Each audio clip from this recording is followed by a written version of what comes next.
Hey welders, ready to upgrade your gear and save some serious dough in the process? The Miller Build with Blue Savings and Rebate Program has you covered. Find amazing deals and cashback rebates on a wide range of Miller products, from welders to plasma cutters and everything in between, all backed by our 3-year warranty. Don't let this opportunity pass you by. Take advantage of the Miller Build with Blue program now. Visit us online or stop by your nearest Miller distributor today to start saving. Welcome to another episode of the Strange Motion Way podcast. I'm your host, Tim Strange, along with Axel and Carrie Strange. Yeah, Axel is in the screen tonight, and he's been a handful all day long. So tonight's guest, he was editor of Street Rodder magazine, vice president of the Rod and Performance Group at Prime Media, over 18 titles, editor now of the NSRA, National Street Rod Association monthly magazine, The Street Scene. And early on, we're going to talk about all this. He worked for Boyd Coddington, was a big part of Jerry Merlin's 40 Ford sedan. It was a big deal in the 80s, shooting for the title of the world's fastest street rod. He's been a judge for America's Most Beautiful Roadster. He's been inducted in the Starbird National Rod and Custom Car Hall of Fame, where also me and him served together on the board to nominate and vote new people in the Hall of Fame. As we were setting up, he has an SRMA Person of the Year Award, which is now HRIA. I'm sure I'm missing quite a few other industry, I tried to say this word before, accolades. That's right. And another big thing in the industry, Carrie knows this, he's married to Darryl Starbird's daughter, the oldest daughter, Debbie, which Debbie, a lot like Carrie, is the technical person. We didn't record that part, but Debbie had to get all this set up, had to download a new program. And so tonight's guest, welcome Tom Vogele. Yes, it's good to be here. And with my wife here, we were able to get this all connected. This is my first podcast that I've ever done like this, but I had a dream when I was really young, and God blessed me to live more than I could have imagined. I kind of like to tell people that my life, my last 60 years, basically followed the growth of street rodding itself. I was born and raised in eastern Montana in a small town called Glendive. It was about 3,000 people, and the closest airport was in Billings, which is about 220 miles. And I believe it's probably still the same way today. But being in a small town, and I think, Tim, as you know, growing up on a farm, we were able to do things at a young age that most kids don't even fathom. When I was about 4, 5 years old, my grandpa would take me to feed the cows, and he'd put the truck in compound, and it was loaded with hay in the back, and he'd jump out, get in the back, feed the cows, then hit on the roof with a pitchfork, and I'd reach up and turn the key off. So, driving at a young age like that was nothing. I was driving cars when I was 8, 9, 10 years old. I bought my first car when I was, the big thing we used to do, and it used to be a big thing for everybody, is you load up the car with your friends. And in our case, usually a 6-pack or 2 of beer, but maybe sodas or water or whatever. And we'd hit the gravel roads. I mean, we'd go 40, 50 miles on gravel roads and stopping at abandoned farms and just having but of course, a lot of cars. And one time we were out in the afternoon and we ran across this farm, and I bought my first car I actually bought without asking my dad or nothing. It was a 30 Ford pickup. But by the time we paid for it and everything got ready to go and all this kind of stuff, it had gotten dark and it didn't have any headlights. So I drove it home. Of course, no license, nothing. We had to get on the freeway for a little bit. But I didn't need headlights because I just followed my buddy's taillights all the way home.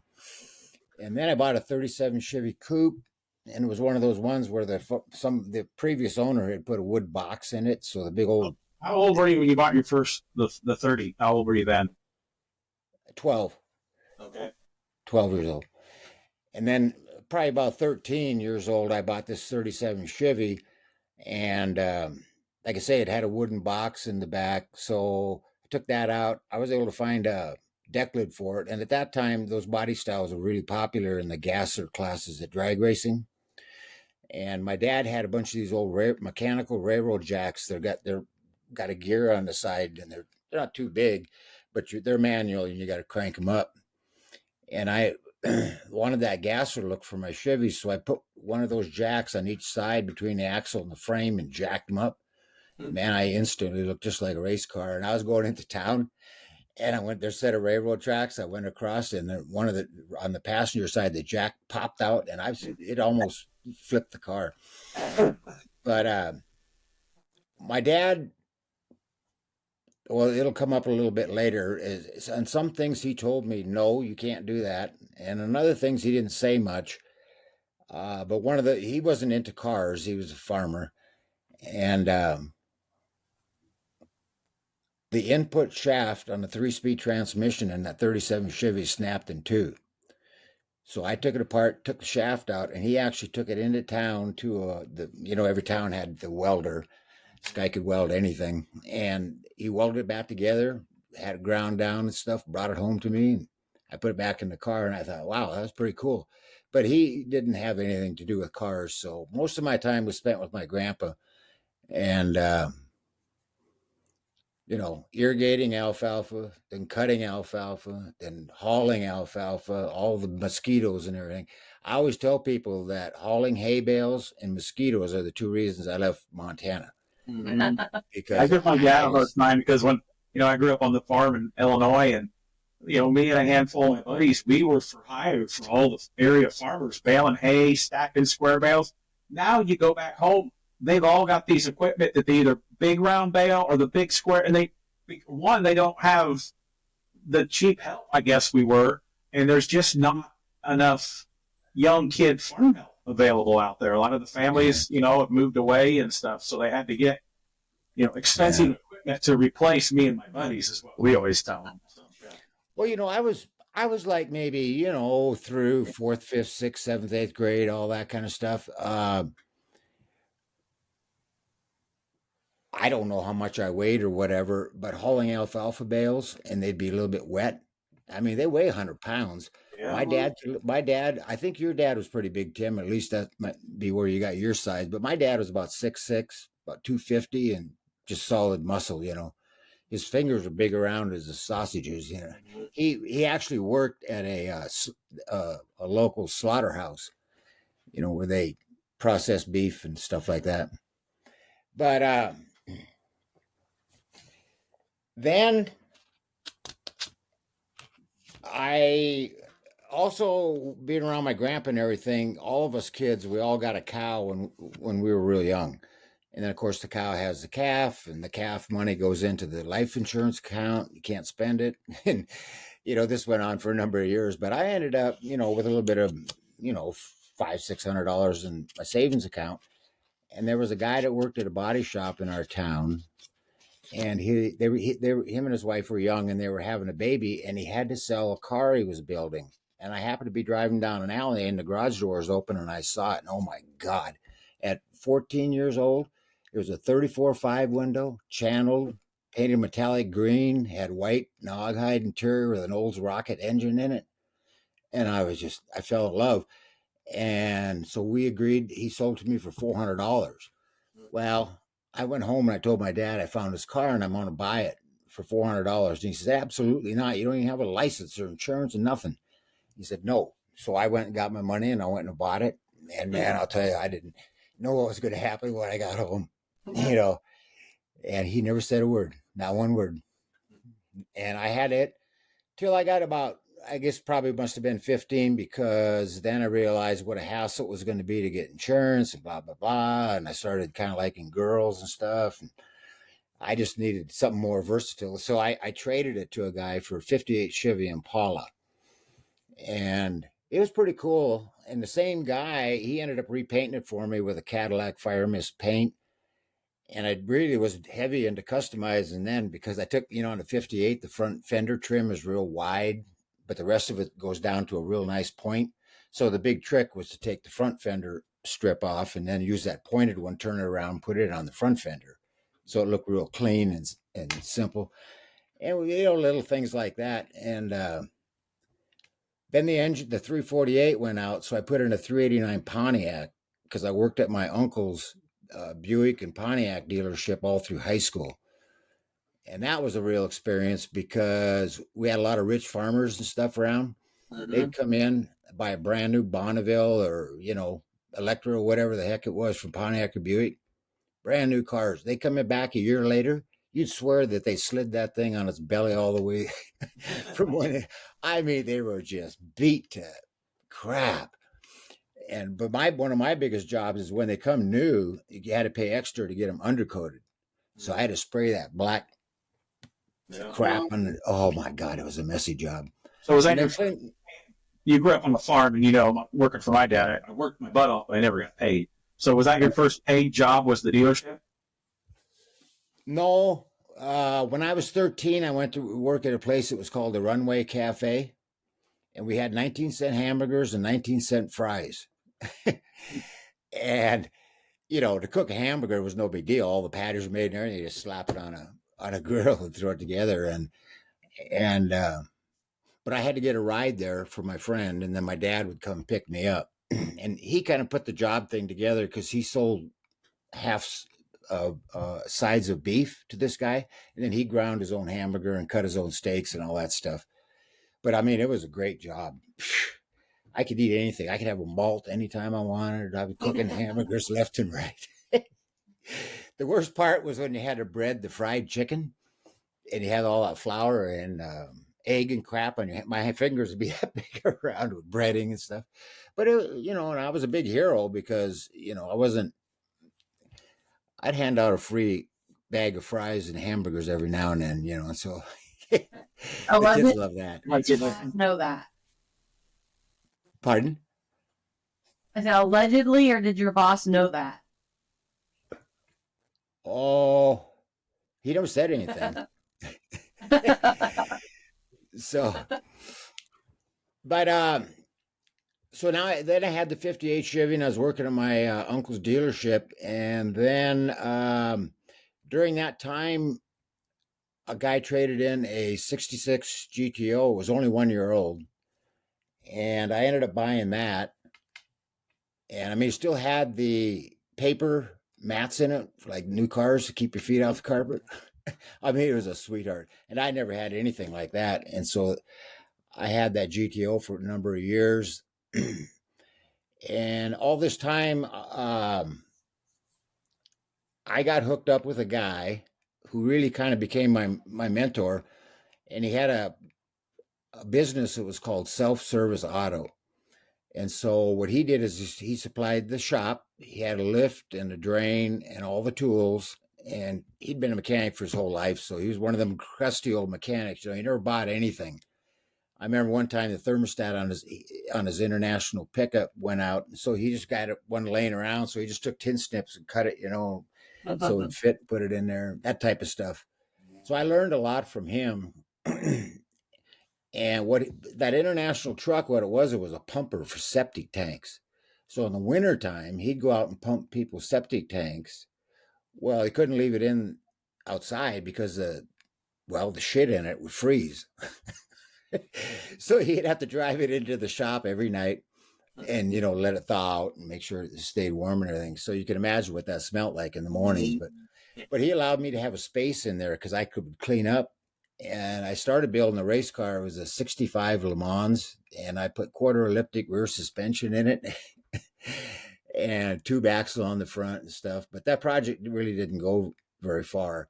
But what's ironic about that is that shop was right next door. Our town, even though it was only about 4,000 people at the time, had a car club in it. It was called the Hustlers Car Club. And they held a drag race every year out at the airport. And I knew everybody in the club. They all knew me, everything. I never was a member, nothing. I don't know why. I just never, the first thing I ever joined was when I went to NSRA to an event.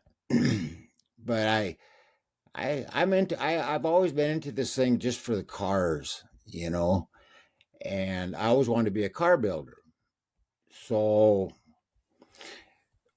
with all that car stuff going on around high school, I had a high school sweetheart all through high school.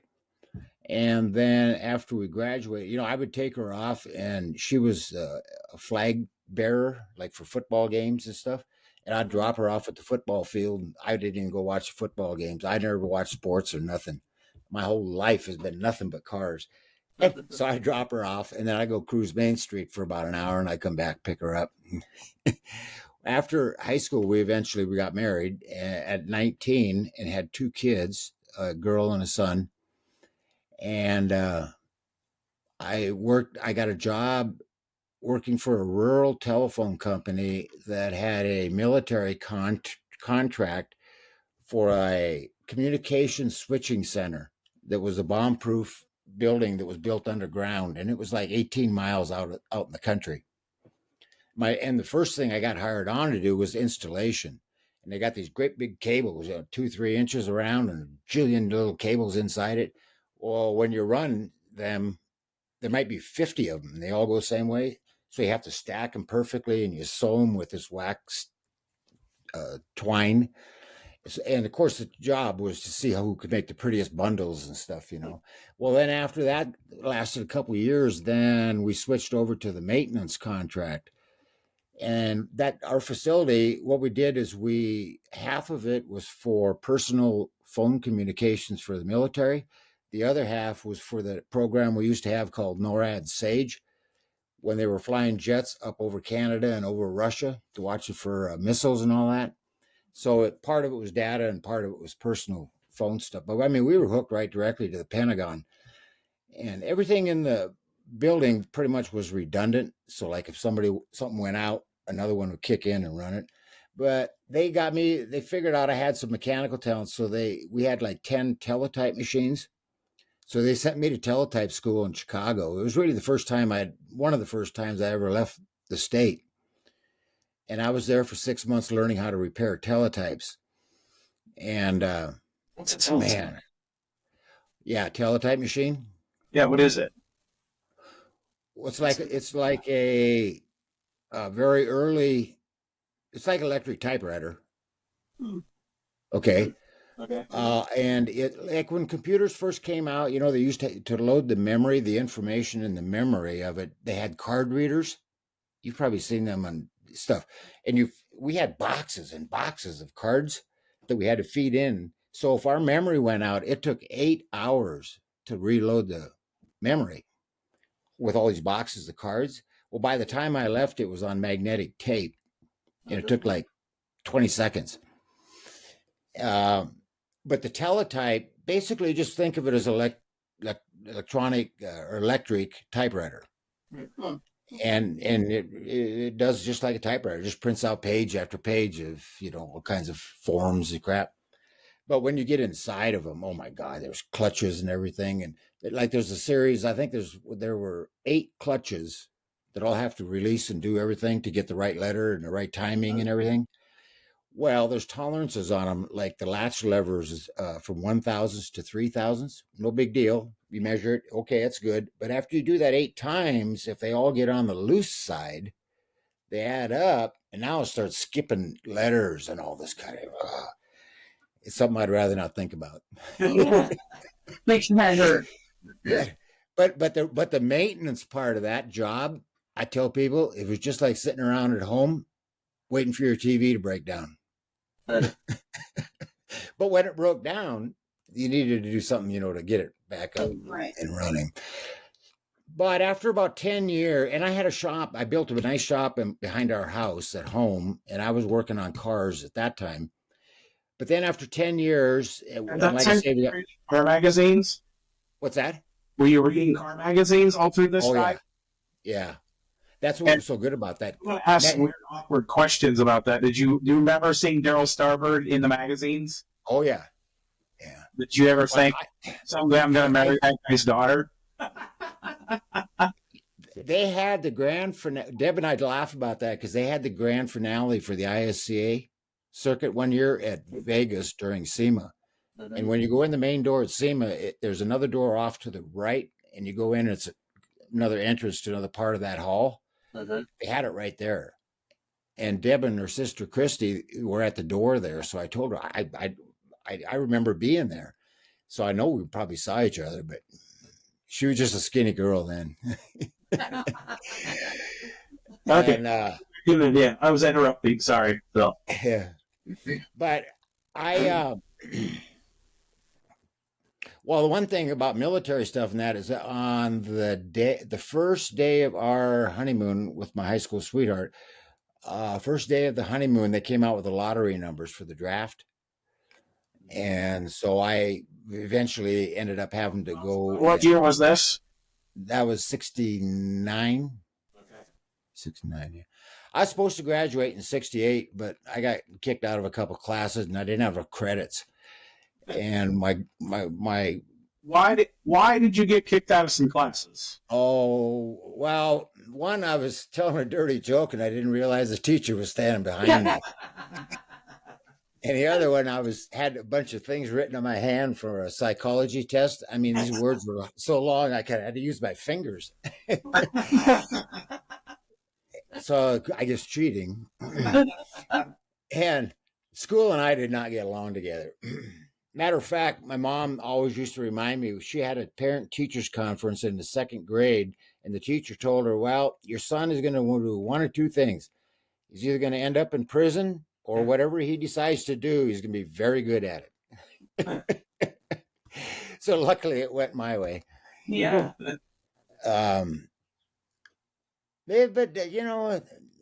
But back to the next change or whatever was after about 10 years, because we got married so young, my wife she wasn't really into cars like I was, and she just didn't want to be married anymore and wanted to, whatever. And so she divorced me, which is, all fine. And we saw the kids and all this, but after a couple of years of beating around in Glendive, one day at work, I was reading Street Rodder, and in the back it said wanted associate editor. And I wanted to move to California to be a car builder. I said, well, this is one way I could give it a try. And what was this now? We kind of skipped over. We got sidetracked. So, yeah. Did you get drafted? No. Oh, no. No. I had to go for my physical, but I got this finger here. I got, where is that? Oh, right. See that finger with the ugly nail on it? Yeah. They said I had a mutilated left index finger. So I didn't have to go into the service.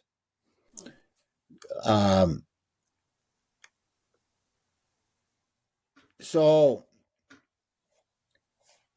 there was a lot of stuff that went on at the same time too, because I went to my first Street Rod Nationals in Detroit in 72 with my brother.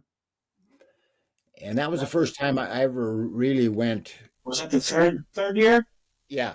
Yeah. It was Peoria, and then Memphis. Yeah. Yeah, and then Memphis. And then Detroit. Yeah. And when I was married, I had sold the GTO and I bought a Grand Prix. And so my brother and I got in it. We drove over there. And that was the second time I was out of the state. The first time I was in the 8th grade, and I got a friend who was in like a sophomore in high school, and his dad worked for the railroad. So he got 2 free tickets to St. Paul. And I told my folks I was going to go stay overnight at his house. And so he and I got on the train, went all the way to St. Paul to an ISCA indoor car show, got there late Friday night, went to the show Saturday and got on the train Sunday morning and came back home. My folks never even knew it. I might get Tom with a little bit of a trouble like on the chat. A couple weeks in a row we're getting these trouble weeks. Oh, we had so much fun on the farm. Oh, and a lot of my influence on the farm and growing up was my older brother. He had a 51 Chevy where he had cut little scoops in the front lips of the rear fenders. They look really cool, and kind of customized it a little bit. But he ended up through high school, had a 55 Chevy hardtop that had a louvered hood, painted green with a white interior. And he always used those damn evergreen air fresheners. They look like Christmas trees. Oh God, that whole car just reeked of that, But it was cool. He'd take me for a ride, So when you go to that ISCA, was there any car that you're like, oh man, that's the coolest thing? Like, do you remember any of the cars from the ISCA show you went to? No, nothing sticks out. And obviously we both probably all three of us probably get this question a lot being in the business when, what's your favorite car or anything like that. And I, I love any cars done good. And when you've been around them for your whole life, 60, 70 years, you know what I mean? You look at a car, you can just tell. Yeah. No, I'm not saying that. I'm just saying from my perspective, if I can look at a car and go like that and there's no hiccups or nothing, I like it. Um, it doesn't have to be, Darryl. Well, that's another how I got involved with being Darryl, my father-in-law, but we'll get to that. So anyway, that's kind of leading up to how when I moved to California. But when I was married in 1974, no, wait a minute, I take that back. In 1973, my dad had a 71, I think it was, long bed, big old 4-wheel drive pickup. Well, when the square cabs came out in 73, he had to have one. So he bought one and I bought his other truck.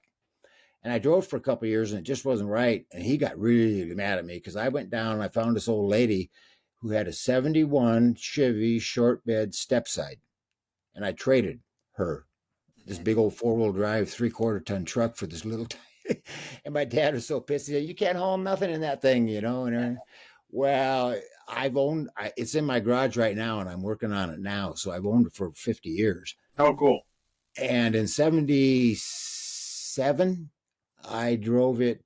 Well, earlier than that, I drove it to a Street Rod Nationals in Columbus. And my brother and I took the hood off, carried it into the event because it couldn't get in the event. And we carried the hood in, and there's a guy there punching louvers, and I had him punch 70 louvers in the hood. Oh, cool. That guy was Gary Height. Now, Gary Height. I collect magazines, and I have probably 75 of Gary Height's 75% of Gary Height's magazine collection. So I go through some of my old hot rods, and it's got Gary Height's address on it. Oh, okay, that's cool. Yeah. He still gets out and about. I see him. I just saw him at the Grand National, walking around by himself. Yeah. So so that's how I got the louvers on it. And then I drove it down to California in about 77. And Dick Dean, that was a wild 2 weeks, chopped it 6 inches. And Keith, he was in high school at the time. And a guy named Walt Solowaski worked there too. And I got to know them and Dick, of course. And I stayed in a motel in Santa Fe Springs. And man, after a couple of days, I was like, I didn't have no clue or none. I was itching and everything, And man, I got crabs from in there. I never knew nothing about it or anything. And so I had to go get this friggin' medicine and stuff and put it on me. So were you still married? It was quite the deal. Pardon? Were you married at the time? Yeah. So did she believe? No, that was right after the divorce. That was right after the divorce. I don't know. If I came home with crabs, I don't know if my wife would believe me that I got them from a bed and not a person. I'm not sure my wife would take that as a story. Well, yeah, when I almost broke my damn leg down there because one evening, and of course those guys, Dick himself, you talk about drinking beer. Whew. But he was a master, man. And one of the reasons I did it is because I wanted it done in lead. Because, in Montana, in my shop, it was all heated and everything. It could be 50 degrees in the shop and it'd be like 10 above or something outside. Well, you take something from 50 degrees to 10 above and go down the road 50 miles an hour and, filler and stuff like that. I don't like it. Matter of fact, that 58 Chevy I was telling you about, right before I sold it, I sanded down the whole dash, and that same guy painted the dash with heavy, heavy metal flake. Oh man, it was pretty. And I put it all back together and everything, and it was fine. And then the guy I sold it to one morning, he came out. It was colder than heck out, and he slammed the door, and the whole dash just went. shattered because of the cold. Uh-huh. And so it got cold up there. But that was one of the reasons I kind of wanted it done in lead. And so I came back home. We actually lived in what was called West Glendive, and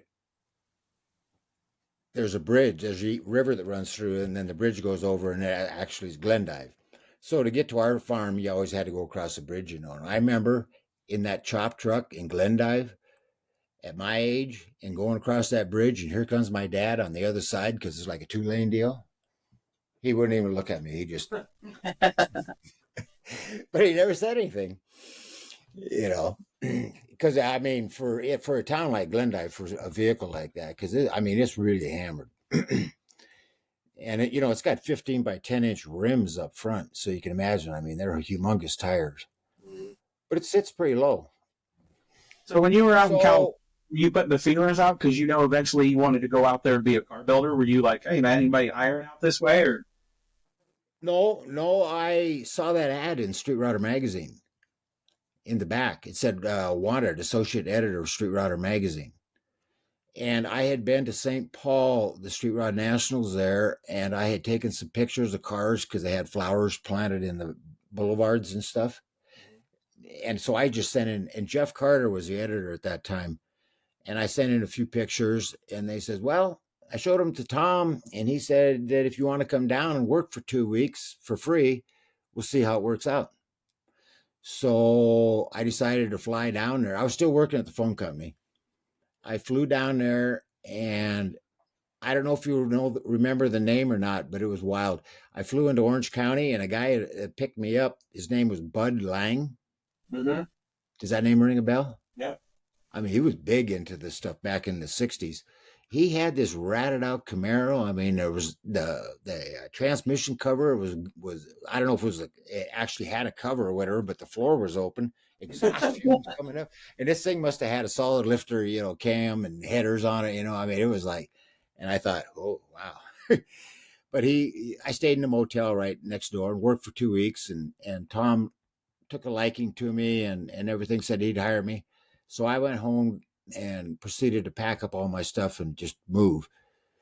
And I had a Corvette at that time. It wasn't a very good, nice one or anything, but and then I had what year was the Corvette? 67 convertible. I had bought it, and it ran all right and everything, but it wasn't, I don't know, it wasn't my kind of car, and so I wasn't going to tear it all apart, try to make it nicer or anything. But I had a lot of stuff, so my friend was driving a U-Haul truck with his Corvette in it, all my tools and crap, and then I had bought like a 74 Chevy Impala with a 454 in it, and I took the 454 out of it and put it in my chop truck, and took the 350 out of it and put in the Impala. And then I was going to use the Impala down in California as my driver. So it was full of stuff. And then I had my chop truck was pulling the Impala, towing it, and my friend was in the U-Haul. And so we headed out for California, and we got around Bozeman, Montana, and my brother was going to college there, so we stopped to see him. And about 11 o'clock at night, my friend, he just had to get to Vegas because he wanted to start gambling and crap and everything. So we left Bozeman at 11 and went through Yellowstone Park, which got us up to the city of Yellowstone. And we didn't realize that we come around a corner and it had been drizzling out, and that drizzle had turned to black ice. Oh. And you couldn't even stand on the road. Mm-hmm. And we went spinning down the road. The U-Haul made it through all right, but my truck went spinning down the road, and that Impala ended up going over the side of the road, and we don't even know where it went. We just left it. We had to leave it there because there's no way you could get down there. My truck ended up tipped up on a rock on the mountainside on the other side of the road, and it bent the rear axle at a 90-degree angle. And so we had it taken into Yellowstone, and we spent about 3 days and got it all fixed up and running, and then moved on, kept on going to California. And when I got here, because I had all this stuff, I lived for about 3 years in an industrial unit. And so I could put my cars in it, my tools, everything. I I lived there for 3 years with no shower, nothing but cold water out of a sink and a microwave. And I had long hair at the time. So, being resourceful, I joined the Holiday Health Spa, which once a week, man, nice sauna and the whole deal, you know. So you just said you showered only once a week. Probably.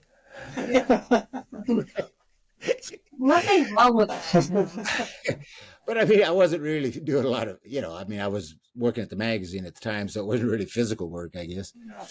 But a kitty corner from me in that industrial complex was Dino Don Nicholson. Oh, wow. And this was after his race days, and he was at an older age. I imagine he was in his 60s. But what he was doing was buying really expensive, like Mercedes, BMWs and stuff that had been crashed and fixing them up. And he was a pretty cool guy. I mean, he wasn't... One of his old race cars was at the Roadster show. Is that right? Yeah, the yellow one, Dino Don. I got a video of it when it left during teardown of it. Here it comes. So pretty cool. Yeah. Yeah. It was... there was another guy in the unit. He didn't live there, but he made performance propellers for jet skis. He had them cast, and then he would have them polished, and all this kind of stuff. And what he's year? a wild guy. Huh? But what year was this? That would have been 80, 81. Yeah, I didn't think it was. I mean, we didn't have jet skis where we lived out, but It was probably it was pretty up and coming deal, and I would look at the stock jets impeller that he took off, and it didn't look that much different to me, but but anyway, so that was, I mean, I was starting quite at the bottom right there. I didn't know anybody or nothing, but what happened is Tom McMullen took a liking to me. And of all the experiences in my life, I can't explain how weird of a man he was. I mean, he had no concept of laws or other people or absolutely anything. And I mean, like just one stupid example. You go into a restaurant, you come out, you get in your vehicle, you back up, you go out the entrance or whatever, We come out of a restaurant, you get in this car, you drive over the boulevard, over the sidewalk, down the curb, and out in the street. No big deal. It was no big deal. And we could do 2 hours on other stunts, and I'm sure, Tim, you've probably heard some. I don't know how much time you want to spend out with him, because the things that we did were just so, and one of the reasons he took a liking to me is he knew I was single. He knew where I lived. He knew I had no friends. So every weekend was working with him on something. Yeah. Mm-hmm. He had to. Actually, it drove me away from Street Rodder, really. I got tired of it after about 3 years. You told me the first time with him and his wife with the tub, and they had a camper they slept in. And you said you stopped. It was like, where am I sleeping? And you're like, you're over there on the picnic table. Didn't care where you slept. And we were going to a rod run, and it was up by a town called Kernville, and there's a river that runs there. You weren't used to showering. Well, that didn't bother me. But I mean, stupid stuff. Like one time, he says we're going to go take a cover shoot for this magazine. He started all kinds of weird magazines. When we talk about weird, I mean, he had a magazine for nude snow skiing. Sounds amazing. And no, I'm serious. And so this magazine was called Survival Guide. And the world's coming to an end, and survival and stuff, And so he'd go around. So he buys this old station wagon.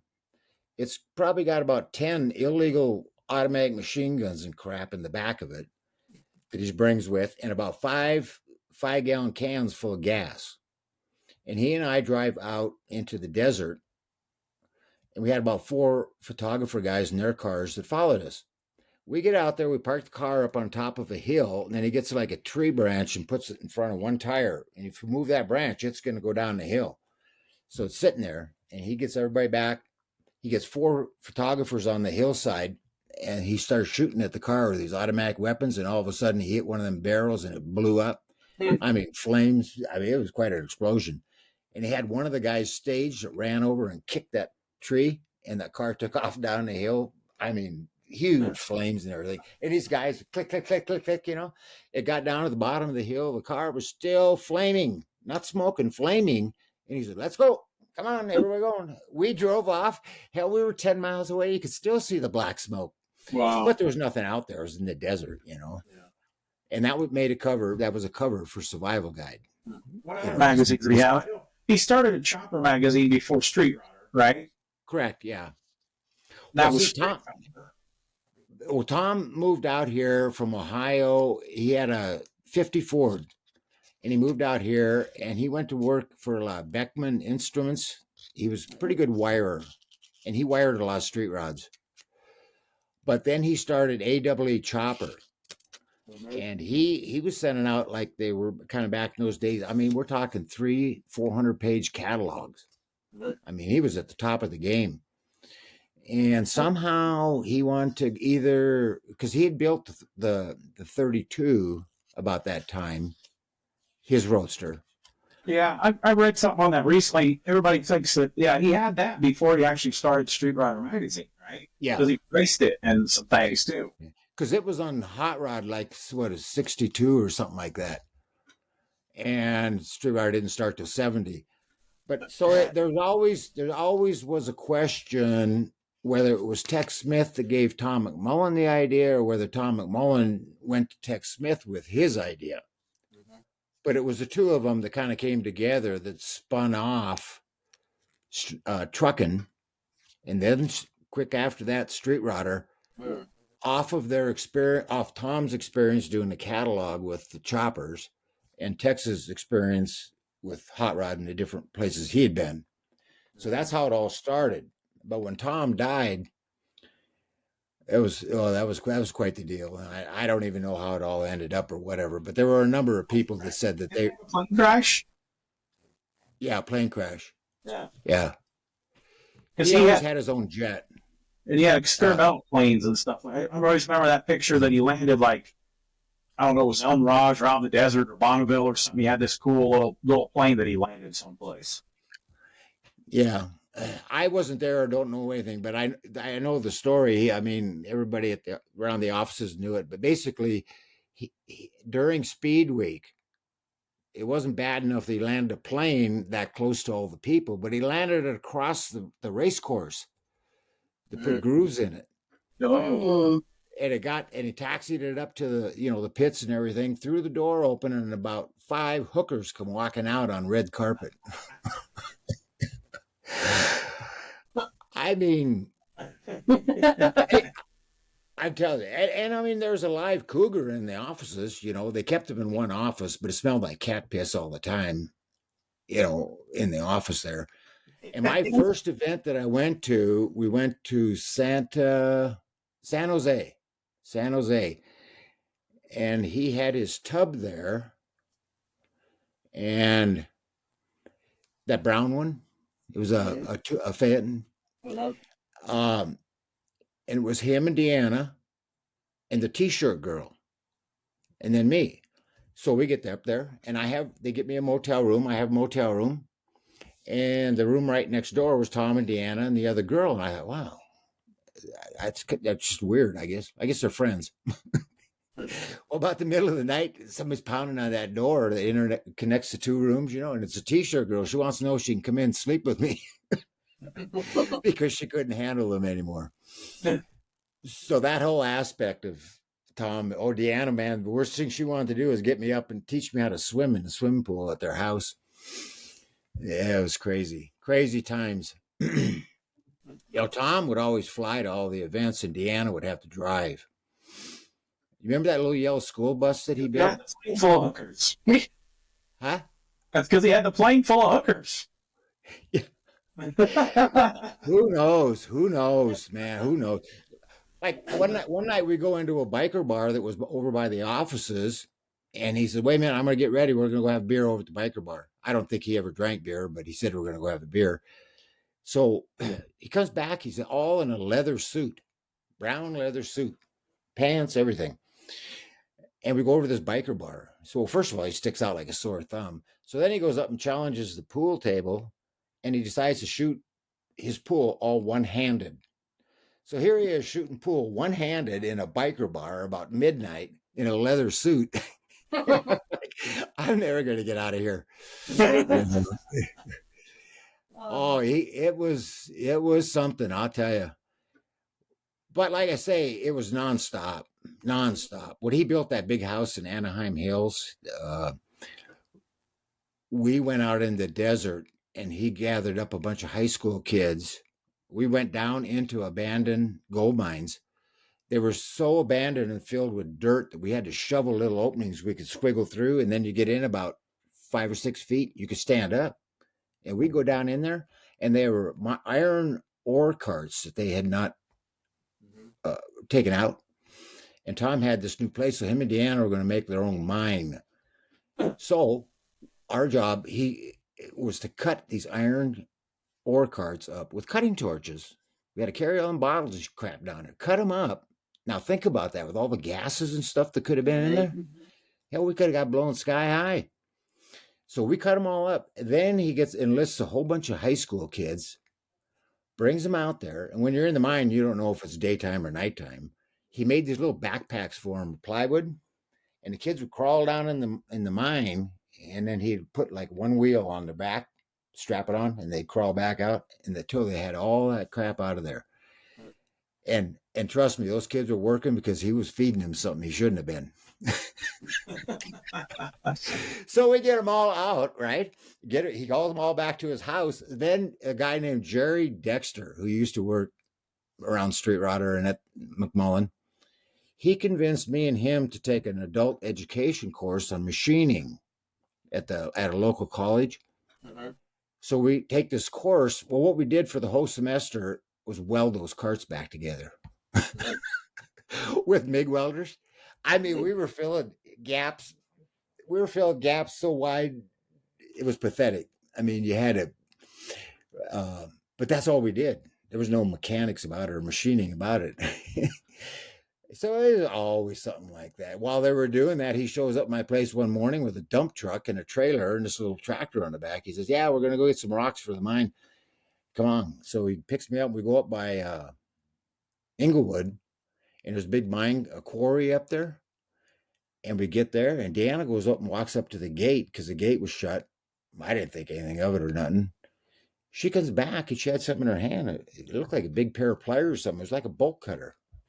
And wow. So she opened the gate. We drive a friggin' dump truck and a tractor into this quarry. He didn't have no permission to be in there. And we filled it up with these huge boulders.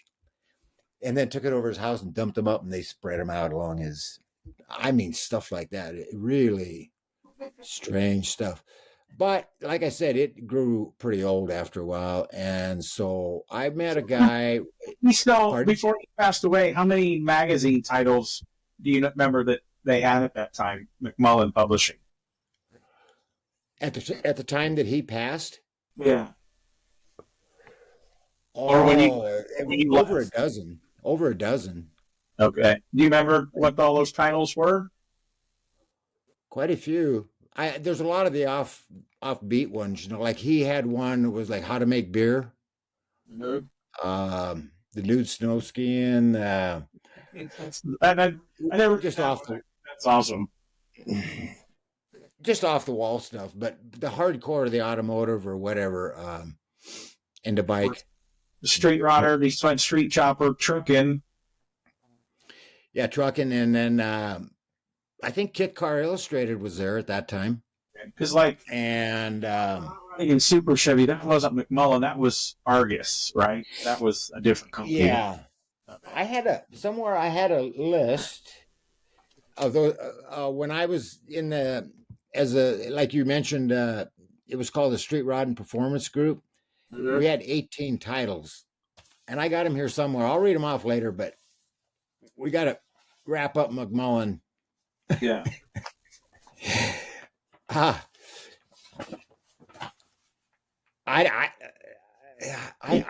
just don't know how to describe him. I mean, like he built a van, filled it with weapons and food, and drove it as fast as he could from Southern California here to the Panama Canal, turned around and drove all the way back through Mexico and whatever other countries he might have had. I don't know what, but all for an article in one of his van books.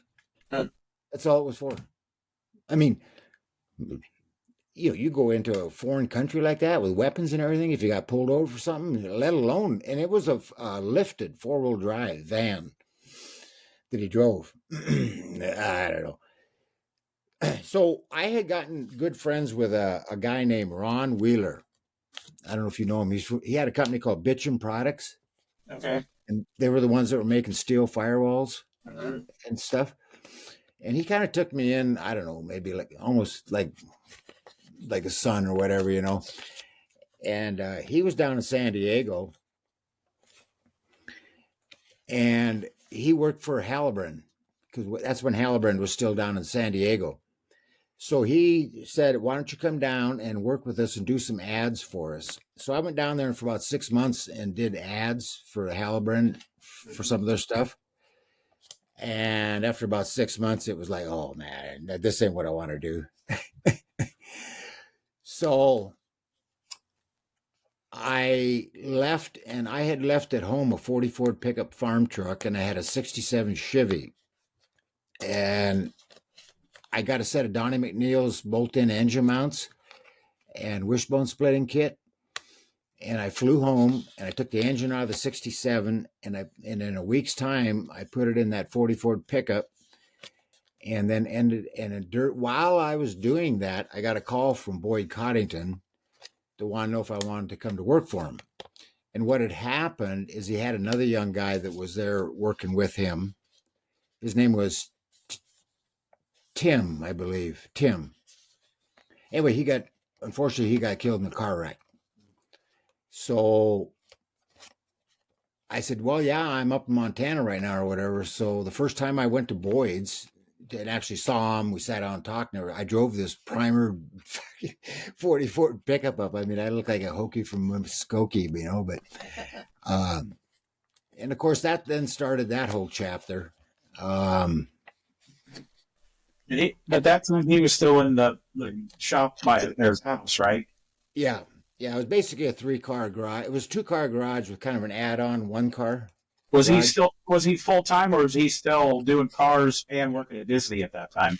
No, he was doing it full-time. When I went to work, my first job, Jamie Musselman's car was mocked up, which was after Vern Luce's coupe.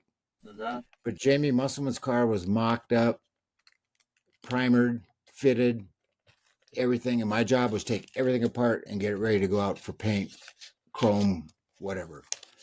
So the beginning, that was when I started with McMullen's or Musselman's Roadster, which won the AMBR the year after Vern's coupe. You know, Vern, he was a funny guy, Vern Luce. His family had a candy factory. And the family actually told him, you know, we're not taking any of your ownership away, nothing like that. We do not want you to come into work. Just don't come here.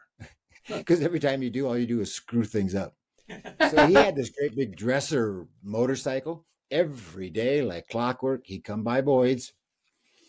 We had a special stool for him. He'd go sit on the stool. And then he'd sit there and rant and rave about the latest news or whatever for about an hour. We just kept working. But he just talked. And then he'd get up, get on his bike, and leave. I mean, it was like clockwork every day. And Jamie's car, I guess, was the first one we put together where, like, you know, I mean, every single nut, bolt, washer, everything got to be planned out, perfection, the whole deal, you know. And so... But we were also doing chassis and stuff for other cars at the time and everything. And that's kind of where I fell in. So I got to, you know, really good at TIG welding. And then I was using the mill and the lathe. And at the same time, I was mainly working on chassis and assembly. And Boyd was usually on the lathe. But right next to him was his phone. And you talk about wheeling and dealing, and him and Lombardo, man, every day. They get on a phone and yell at each other, call each other names and everything, and they turn around and each make 20 grand on one car deal, you know. Oh yeah, I mean, and then the other guy that was kind of an instigator, and that was Bob Bowder. And Bowder had known Boyd before I came there, but Bob and I became really good friends. And Bob would come down and wire and do the brake lines and all the plumbing on the cars. And but between Lombardo and Boyd and Bowder, I think Little John, bunch of those guys at that time, man, they were heavy into the pyramids. I read stories about that. Yeah. Bowder come in one time was white as a sheet, man. And he said, he says, I was speeding like crazy to get to another meeting. I got $40,000 cash on my seat, and I got pulled over doing 90 on the freeway. He said, luckily the guy didn't ask about the bag on the seat and got away. Oh, that was another thing that McMullen wanted to do, because those pyramids were going on when I was still hanging around him. So there, I forget the football player's name, but he was in San Diego and was having a big induction thing to a pyramid that they were starting. And McMullen wanted to get in on it. So he wanted me to give me the money, and we'd both go there, but I would buy in under my name. And then my name would be on the pyramid and move up. But it's all Tom's money and stuff that I did. No, I ain't getting mixed up in that. Next thing I know, I have somebody with a gun on my door. But it's kind of ironic, because the whole billet wheel story is sort of interesting, you know. But when I was there, I don't think they made the centers for Vern Luce's coupe. But I was there, and Little John brought over the aluminum hoops for the wheels from Centerline, because it's the only place you could get them. But Centerline wouldn't sell them to everybody, because those things were riveted together and stuff, and they didn't want any liability. But John knew the guy, and so he was able to get them. And then, like on Jamie's Roadster, Boyd milled the centers, and then we bolted them together. And that was the first set the only other set I'd ever seen was on a pair on John's car, Little John's. And I honestly think he had the first pair of billet wheels and probably made them, because that's where we got our hoops. And, as a matter of fact, John may machine the centers of those instead of Boyd. But one thing I can say about Boyd, in those days, I was there about 5 years, I guess. First 2 or 3 years, I mean, he worked every day. There was no, he's just a hardcore machinist, worker. But of course, he had to coordinate everything. It was so cool, though, to have a parts store where you just walk in and, hey, how you doing today? Not even just walk back, go around, get what I want, ask him, all that kind of stuff. I really miss that kind of stuff, especially when you go into a parts store today. It's crazy. I mean, yeah, my local O'Reilly store and my Napa, both of them, they just, if I need something like radiator hoses, they see me come up with a template, and they're like, oh, you know where it is, just go back and get it. And I same go back, thing, yeah. Remember all the shelves, and it's just one of them, like, I know more about this store than the guys that work there, because they get new people in there all the time. So Boyd didn't have. I saw him count money out on the hood of a car, maybe 10 grand or something, a couple times, but Boyd didn't have the same mentality that he had when he realized that he was onto something and moved to the other buildings and started getting bigger. He was going for it, in the beginning. The good thing about working at Boyd's was the things we were doing, we were really doing for the first time. Mm-hmm. Like, what I kind of liked it at the Grand National Roaster Show, because I've worked on 5 AMBR winners. Oh, wow. And one of the others that I did was Larry Murray's Phaeton. I love that. Just car. the chassis. I built that whole chassis. I love that era of Boyd and stuff, with the billet suspensions and the anodized parts. I think that's also when I was starting to read magazines more, and I was a teenager, so it was sinking in my head, and in working at, when I got my license, I was working at a body shop, so that really triggered more than anything. Just me and my buddy Noel, we stood and looked at that Murray Phaeton for the longest time. I probably took 20 pictures of that car with the anodizing. I would totally love to build a new car like that, but that era. Yeah. Well, you know, you're speaking about magazines or whatever. I kind of forgot to mention back, you know, when I was like 8 to 10 years old, around there, in that age, that motors manuals, the repair manuals. Mm-hmm. In our house, we had these heater vents that come up out of the floor. And at night, I would have flashlight. I would sit on top of that heater vent and I'd put a blanket over me and have my flashlight. I would actually read motors manuals, which basically just tells you bolt by bolt how to take shit apart and put it back together, you know? Yeah. I mean, that's how early it was that I was just, and that led all this time with magazines. So magazines is what fueled my fire, because I was so far from the activity of the 50s and 60s, you know, in Glendive. I mean, we were out in the boonies. It's a pretty remote place if you look at it on the map.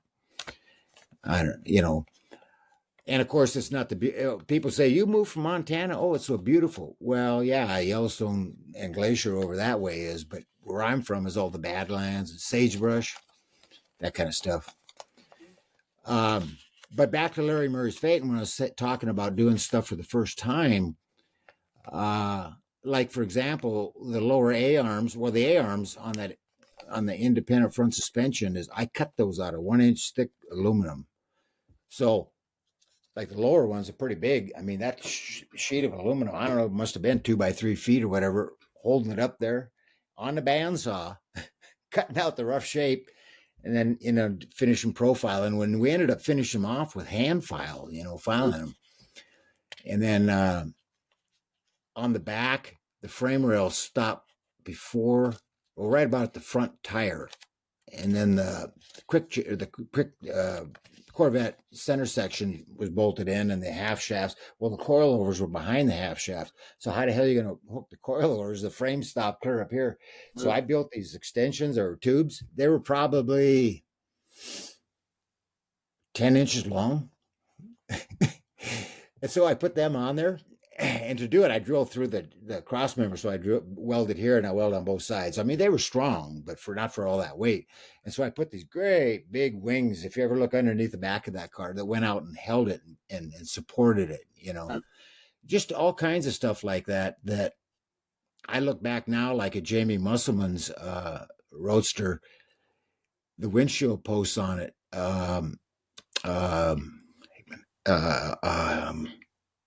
Hagman. What's Hagman's first name? Jerry? Huh? Is it Jerry? Hagman? The metal guy? Terry. Okay. Terry Hagman. He made the windshield posts out of wood to shape them. Mm-hmm. And then we took them and made them out of aluminum. Mm-hmm. And I look at it now, they look like two little sticks sticking up. It looks so kindergartenish today in what people are doing today. And but the other car that was on display there was the McNamara Roadster. And my God, when it comes to anodizing and stuff like that, I built the steering column with no connection to the dash or anything. It just come out of the floor and that was it. That the black but one under that floor. The black one with the purple on it? Yeah. Yeah, my buddy, we talked about that on the phone the other day. My buddy, we just had him a few episodes ago, Zane Collin at Katati Speed Shop in Northern California. He takes care of that car. I've worked on it when I've been out at Zane's, and he does paint touch-up, and he's the one that hauled it down for the Roadster show display. So, yeah, it's being very well cared for. Yeah, that center console was, you know, it was made out of about, I don't know, close to 1/2-inch thick aluminum, but I didn't know if it'd crack if I bent it, you know, because it goes straight on the console, and when it gets headed up to the dash, there's a pretty sharp bend up. And aluminum, sometimes you bend it like that, it'll start surface cracking and stuff. So I still have the piece in my shop. I took a piece down and had it bent, and yeah, it held up. So then when it was still flat, I was able to do all the machining and everything.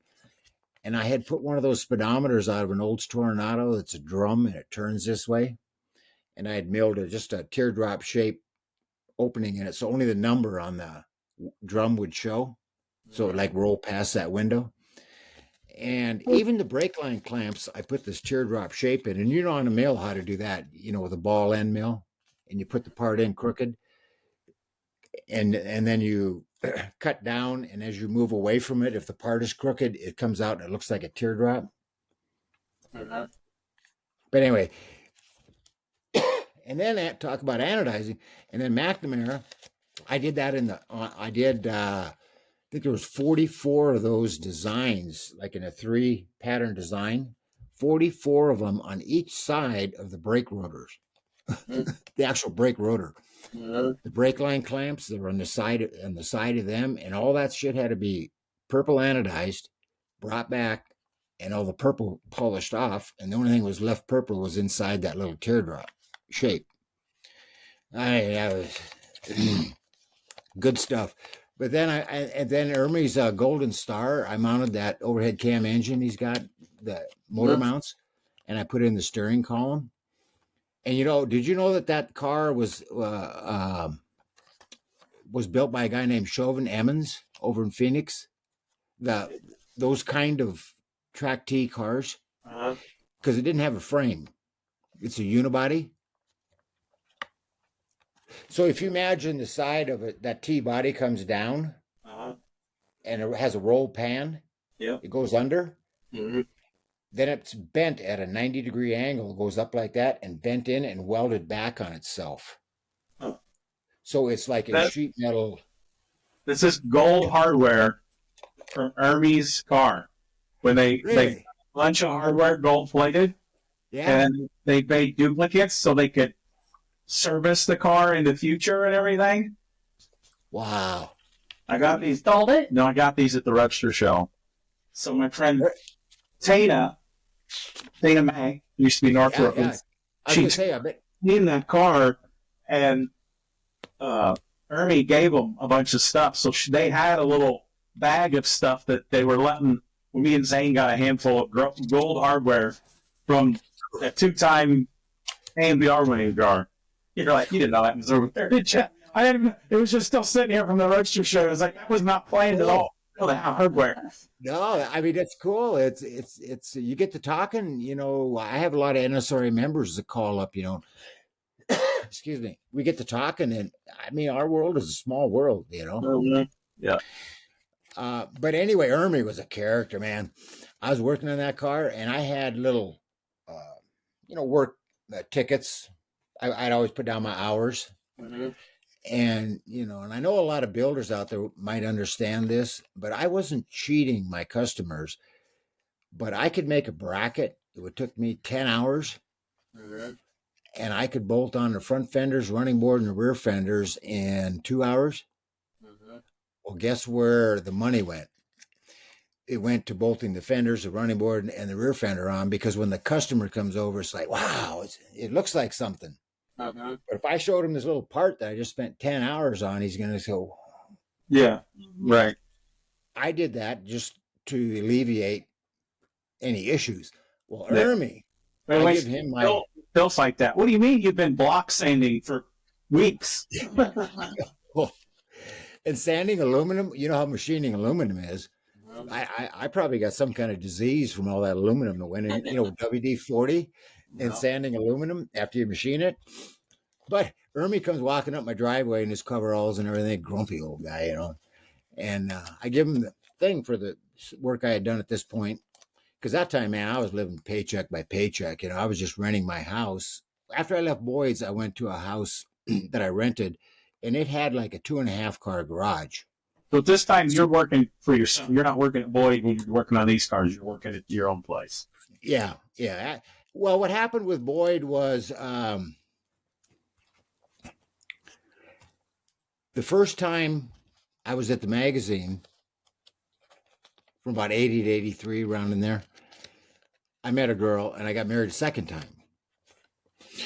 And then when I had left there and done that Halliburton thing, and then I ended up at Boyd's, then we were going to have a baby.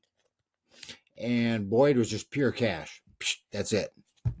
And no overtime. Oh, shit, overtime. Are you crazy? I mean, we're talking, like I think I mentioned to you the other day, Jamie's Roadster. We were like locked up in the shop for 6 months and had probably spent 3 weeks, 7 days a week and long hours. When when we got let loose up at the Coliseum in San Francisco where the Oakland show was, we had a rental car and this detailer guy that polished the cars and everything. His name was Far Out. In the rental car lot, it was a convertible. Walks up to the car, jumps up on the hood, walks across the convertible top, down the trunk, jumps on the ground, and just laughing his ass off, you know.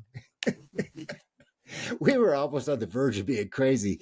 But, On the verge of being crazy. I mean, but anyway, so I just told Boyd, I said, man, Boyd, my wife's got a baby and everything. And I hate to admit it, but I don't know. Maybe at the time, I think I was making $12 an hour, but I'm not 100% sure, but it wasn't much. And I just got to make more money. And I'd already made up my mind. I kind of want to do my own thing. So the guy that owned the parts store is the one who I rented the house from. So it all started kind of coming together. And then Bowder told me, yeah, if you go do it, man, I got a guy, you know, if you want to go do that. So see, that's what Bowder was really good at. I don't know how much you were around Barry Lobeck. Yeah, a little bit. But Barry Lobeck's one of those guys who just knew everything. I don't know how, but he knew everything was going on. All the scandal, all the crap, you know. And so I finally, okay, I'm going to do it. And the the project that Bob was thinking about was in 6 months was going to be that nostalgia drag racing thing up in Fremont. And it was for Jerry Moreland. And that's when we started on the Project 40. And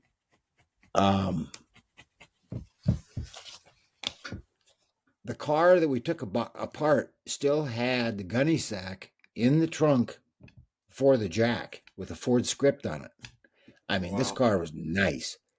And so we lifted the body and the sheet metal off it. And I actually drove the chassis around our yard and around the neighborhood, you know, with no body or nothing on it. And so he did something, I don't know what Bowder or him did something with that.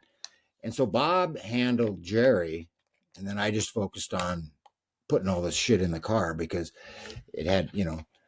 And so from the day that they delivered that car to the day it went down the drag strip was 6 months. Wow. And of course, I had to narrow the rear of the frame. I had to build a roll cage for it. And to that roll cage, I mounted McPherson strut front end, which had not, obviously it was built I built it like a pro stock car. The rear coilovers, because of the big slicks in that 44, there was only about, maybe there was 2.5 feet between them. So the coilovers obviously were just straight up and down. And then the strut front end. And then I built a motor plate and a mid plate for the engine. And all the stuff it took to put it all together.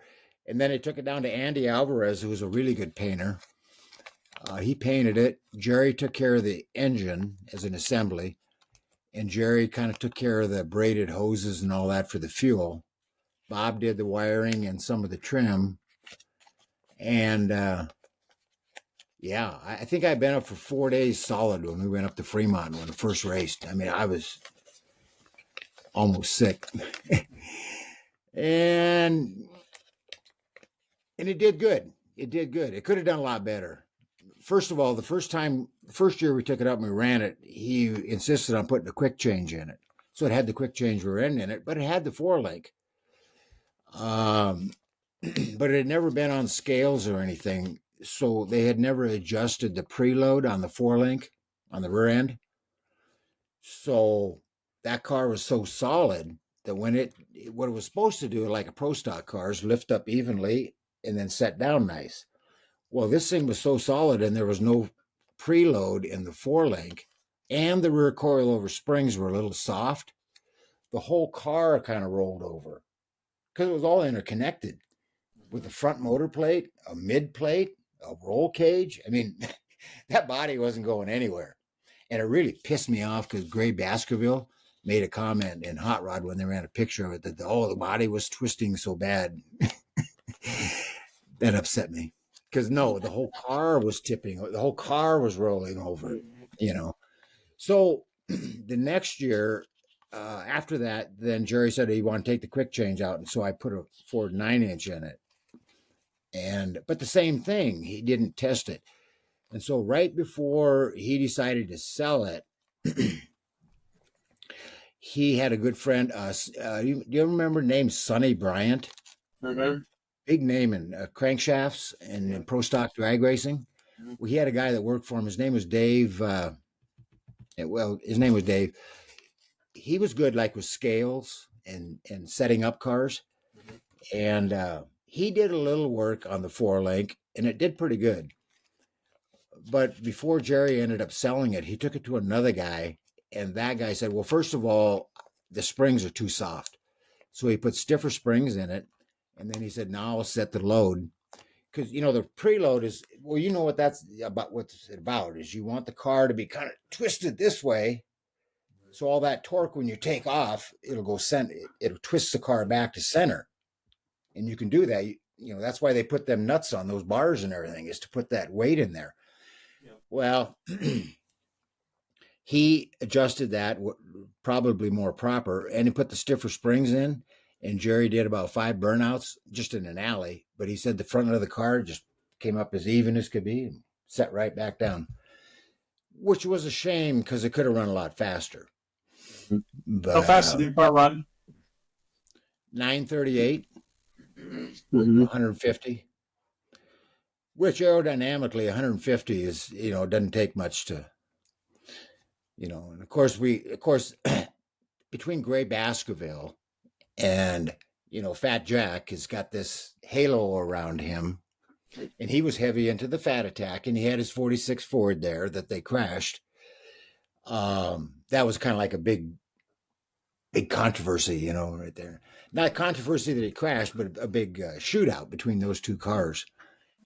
And I think the reason, I don't know for sure, but I think, because I know that at one time they said they narrowed the front end. Well, the front end was an I-beam axle, and I think they narrowed the I-beam, and where they cut it in the middle, they ended up strengthening it by boxing it front and rear. If you cut an I-beam in half, take 6 inches out, push it together, weld it, and then box it, would strengthen it.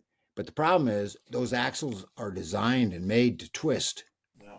And when you box it, now you only got a little twisting part, this little part. The whole axle can't twist.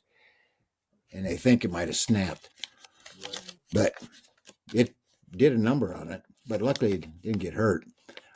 And the story of the 40, where it ended up and all that kind of stuff it's pretty interesting. Well, I could run through it real quick because it's...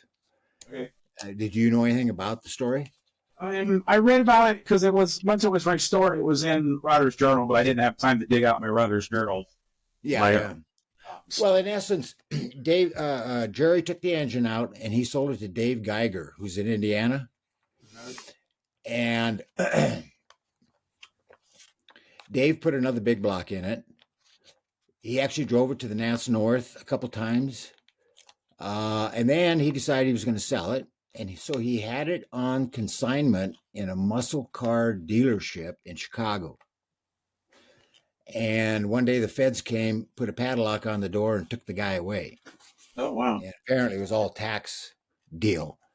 So the next place for the 40 was in a federal tax auction. And it got sold to somebody around Chicago. Nobody really knows the name or anything. And then a couple years later, it showed up at a Mecum auction, and nobody knew the name, but it sold there.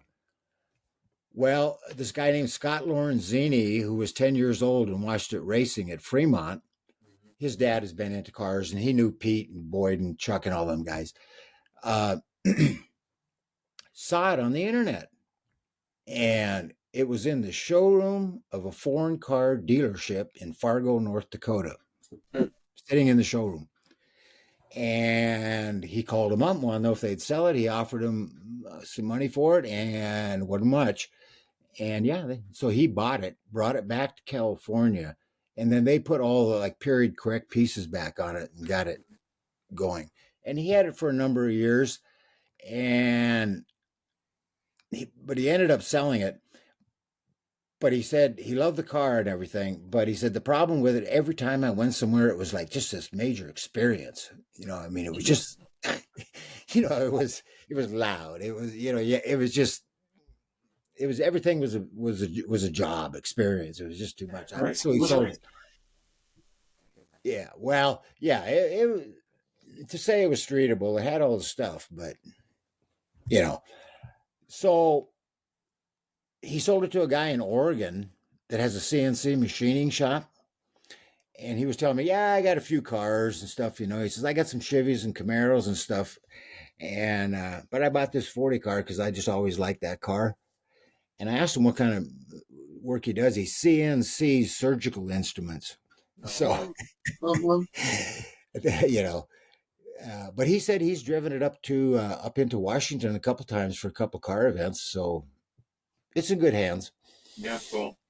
But it's funny how how in the world it ended up in I forget what kind of foreign car dealership it was, but what an obscure place for it to be. Mm-hmm. And so, I was telling you, we keep forgetting about things. I was telling you about Ermy walking up my driveway in his coveralls, right? And I'd done this work and I had it all listed out, my hours and everything. And I handed it to him. He said, what do you want that? What's that? I said, this is all my hours and everything. I says, I don't want that shit. It's all lies anyway. Just tell me how much money you want.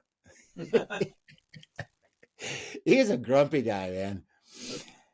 And then his orange Fender 32, I went over and I took the front end out and I had to redo shock. I didn't do much on that car. And so it's been kind of interesting. Then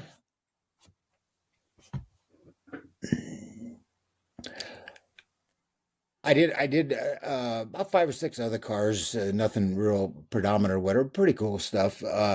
Then is when I realized I got a phone call from Jerry Dexter, who still worked at McMullen, and Jeff Carter had decided to retire, and they wanted to know if I wanted to come back as editor of Street Router. Mm-hmm. And I got thinking about it. This would have been in '87. And, this building cars is way too much work. It's way too hard. And so, I think maybe I'll go back to magazine. So I did. And that's where I kind of compare that point in my life to the industry. Because everybody's kind of had a similar story up to this point. I mean, yeah, I was very lucky to work with Boyd and a little time the other thing, when I worked at Street Magazine the first time, my very first assignment was to fly to Regina, Saskatchewan. Do you know where that's at? Mm-hmm. It's right above, it's about 200 miles north of my hometown. So it's right above Montana. Mm-hmm. For their Canadian Nats. And there was a guy named Paul Williams that had a company called Polyform, and they made fiberglass bodies. And he had just finished up a T touring body and was going to go to the Can Nats. So me, the magazine guy, was flying up there, covering the Can Nats, and then ride to Memphis for the Street Rod Nationals with Williams in this touring. I get up there. He's not there. He didn't show up. He couldn't make it. So now here I am in Regina at the Canadian Nationals, and I'm supposed to go to Memphis. So they hooked me up with a guy named Herbie Gelkin, and he's from up at Redding, California. And he had a T-bucket that was totally hand-operated. You push forward was the gas, you pull back was the brake. And the seat cushion was a blanket on the fiberglass floor, or I was wood floor. And so it's 200 miles to my hometown. And so we head out in this T-bucket. And we get to my hometown. My ass was so sore. I mean, I couldn't hardly sit down. So I went down to the hardware store and I bought a wheelbarrow inner tube. And I put about 8 pounds of air in it. and then I set it on the floor and I sat on top of that inner tube. I sat on that thing all the way to Memphis. I mean, it worked good, you know. And we got caught in some floods and heat. And it was a year in Memphis. I don't know, you might even have heard about it, but it was ungodly hot there. I mean, people's shoes were actually sticking to the asphalt. It was really hot. But that was my first assignment. I did a story on it. It's in the December 80 Street Rodder. It was pretty cool experience. So anyway, when I went back in 87, that's when the industry was really starting to kick, you know. And we were going along good. And at some point, pretty soon in there, a young guy was working at Total Cost Involved, and I hired him, and that was Tim Foss. And he was our ad guy. And Tim and I were the dynamic duo, man. I'm telling you. That's a whole story, our exploits out on the road. I mean, it's lucky we didn't get thrown in jail or something worse. I mean, and I'm not going to talk about them on the air. But I mean, yeah, I haven't got him to say yes. We've been working on trying to get Rob Fortier. I haven't got Tim Foss to say yes about being on here yet. We're trying. All I know is that I'll tell you one story about that. Now you got to get me back to where I was. But anyway, we went to the KKOA Lead Sled Spectacular in Holland, Michigan. It was me, Tim Foss, and Jerry Wiesner. And what year was that? Before, What year was that? That would have been probably I'm going to say 88, 89, 90. Okay, I know. That's right. We had started Custom Rodder magazine. I went to Holland once, but it was... We gave away one of those P&J fiberglass Mercuries. I was not there that year. Yeah, that year. So Tim and I went out, and there was Lombardo had California Street Rods East. It was like an offshoot of his company, and these two yo-yos from that shop were at the show. And they're young, you know. We all went out just partying and everything, you know. And Tim's always messing with the rental cars and shit, you know. Putting the emergency brake on, just putting the pedal to the metal, you know. Just whatever. And we get up the next morning, and, well, the first thing that happened, we started it up, and there's water coming all out of the deal. I had got stopped at a store to go into the Quick Trip to pick up something, and the gal says, "Hey, did you know your car's rolling away?" I said, "What?" And Tim sitting in the passenger seat, put it in gear, and took off. Well, whatever they did, they twisted the car so much that it pulled the upper radiator hose off. And we didn't know it. So once we got that fixed, we started going and Jerry Wiesner sitting in the back seat with a hot cup of coffee. And we get going to the fairgrounds there for the event. And Jerry's sitting in the back like that because we had flattened out all the tires. By Tim putting on the damn emergency brake and then driving with the front wheel drive, you know. And anyway, it's pretty lucky that we didn't get in some bad trouble. But you know, we were. That's what makes hot rodders, right? Out having fun. Yeah, I got to be fairly good friends with Lombardo because I was on the advisory board at Wildtech. Carrie was too. So I go to Larry, and then when they had the Pennsylvania campus, I would go to that one, and he would, because he was originally from Pennsylvania, and ended up when he retired, he moved back out there before he passed away. So I got to quite a bit of great stories from going to dinner and hanging out with Lombardo, and some good mentorship, some how to run a business away, and the markup if it goes through the shop, and yeah, he was pretty awesome to hang out with. Yeah. The things that went on between Boyd and Lombardo is like, whew, one day they just hate each other. The next day they're joking and everything, you know. And it was quite the time. You know, back when I was at Boyd's, two people that were real prevalent at that time too in my life is that we hired two Swedes, and like Jamie's Roadster, Larry's Phaeton, and I'm not sure, however, but his name was Jarmo Pokkanen. And he was from Sweden. And Boyd had rented a kind of like a storage place that had an area, it could be a paint area. And Yarmo worked there, which was about 2 or 3 miles from Boyd's home. And so Yarmo was doing the painting, and then we hired Lars Johansson. Oh, You probably knew him from, he was still there when they were doing the wheels and all that. And Lars and I became real good friends. And then Boyd built a little shack off the back of his home shop. And we put Lars in there. And all he did was just weld chassis and stuff. But Lars came on to work with Boyd along with Dick Brogdon and all those guys when they were starting, their wheel deal. Mm-hmm. So How did Boyd get hooked up? He had Swedes. A lot of Swedes came over. Do you know how he got hooked up with bringing the guys from Sweden? I don't know if it was the notoriety or not. Because those Swedes were definitely aware of what we were doing. It's kind of ironic too, because I mentioned that 34 Ford that I bought. I traded for a 58 Chevy. Well, this guy went into the service for 4 years, and when he came back out again, he didn't want the 34, so I bought it back. But I took that. I had taken the body off and was redoing the chassis, and I took all that to California with me. But I ended up selling it to a guy in Sweden. Kind of wished I never did, but for just the body, he paid $8,000. And to me, at the time, I was struggling, so Yeah, that was a lot of money. I kind of wished I wouldn't, but that's. I guess somebody coming from Sweden is no different than somebody coming from where you came from, Montana or Wisconsin, or somebody moving out there. It's just a little farther airplane ride, I guess, when you want to work for California automobile builders. They were all really good guys. I guess Yarmo I had heard had passed away, but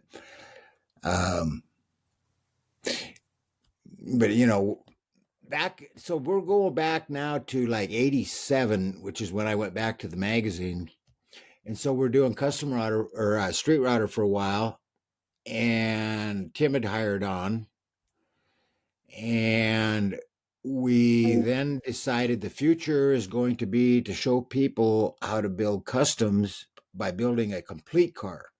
It's not just the sheet metal. Mm-hmm.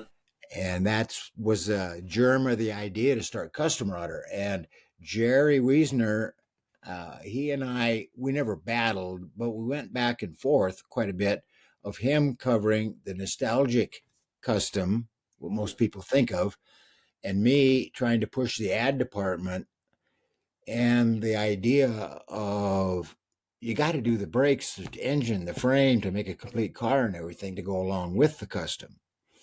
And so you see both in Custom Router. There were the ones that were built, complete cars. Probably my favorite magazine of all time. I love all magazines, but the custom guy art.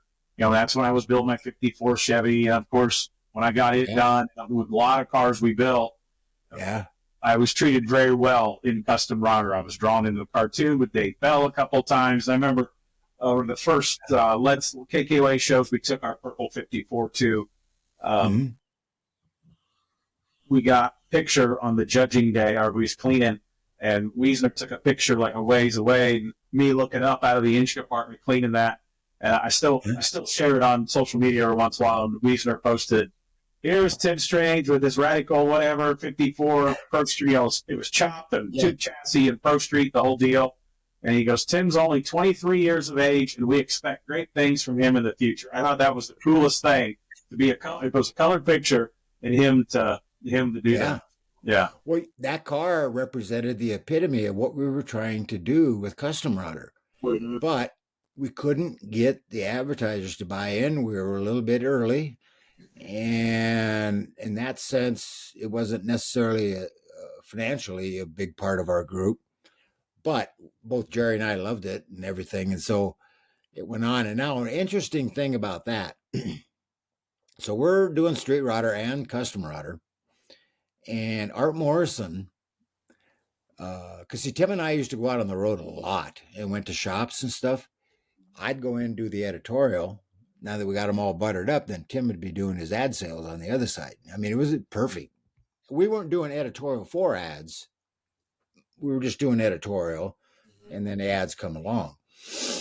But we went to see Art Morrison, and we were doing Custom Router and Street Router, and he said, I've been building drag car chassis, tube chassis. He was a big name in drag racing, Morrison, and but I want to get into the street rod deal or whatever. I'm thinking about building 32 Ford frame rails. What do you guys think? And I remember sitting right in his office, and I told him, I said, Art, there's about 4 companies out there building 32 Ford frame rails right now. You don't want to do that. We got this new magazine. It's called Custom Router. Why don't you build a generic frame? Because that's the upcoming thing. Most people that buy a 50 Ford ain't going to build a whole new frame for a 50 Ford. But if you build a perimeter frame, because let's face it, a car does not care where the frame rails go. As long as the front axle is parallel with the rear axle, it don't even care if it's square. I mean, you know what I mean? I mean, frame rail could be bent 1/2 inch higher on one side and the other, whatever. Well, if you got like coilovers, whatever, you can adjust it out of it or whatever.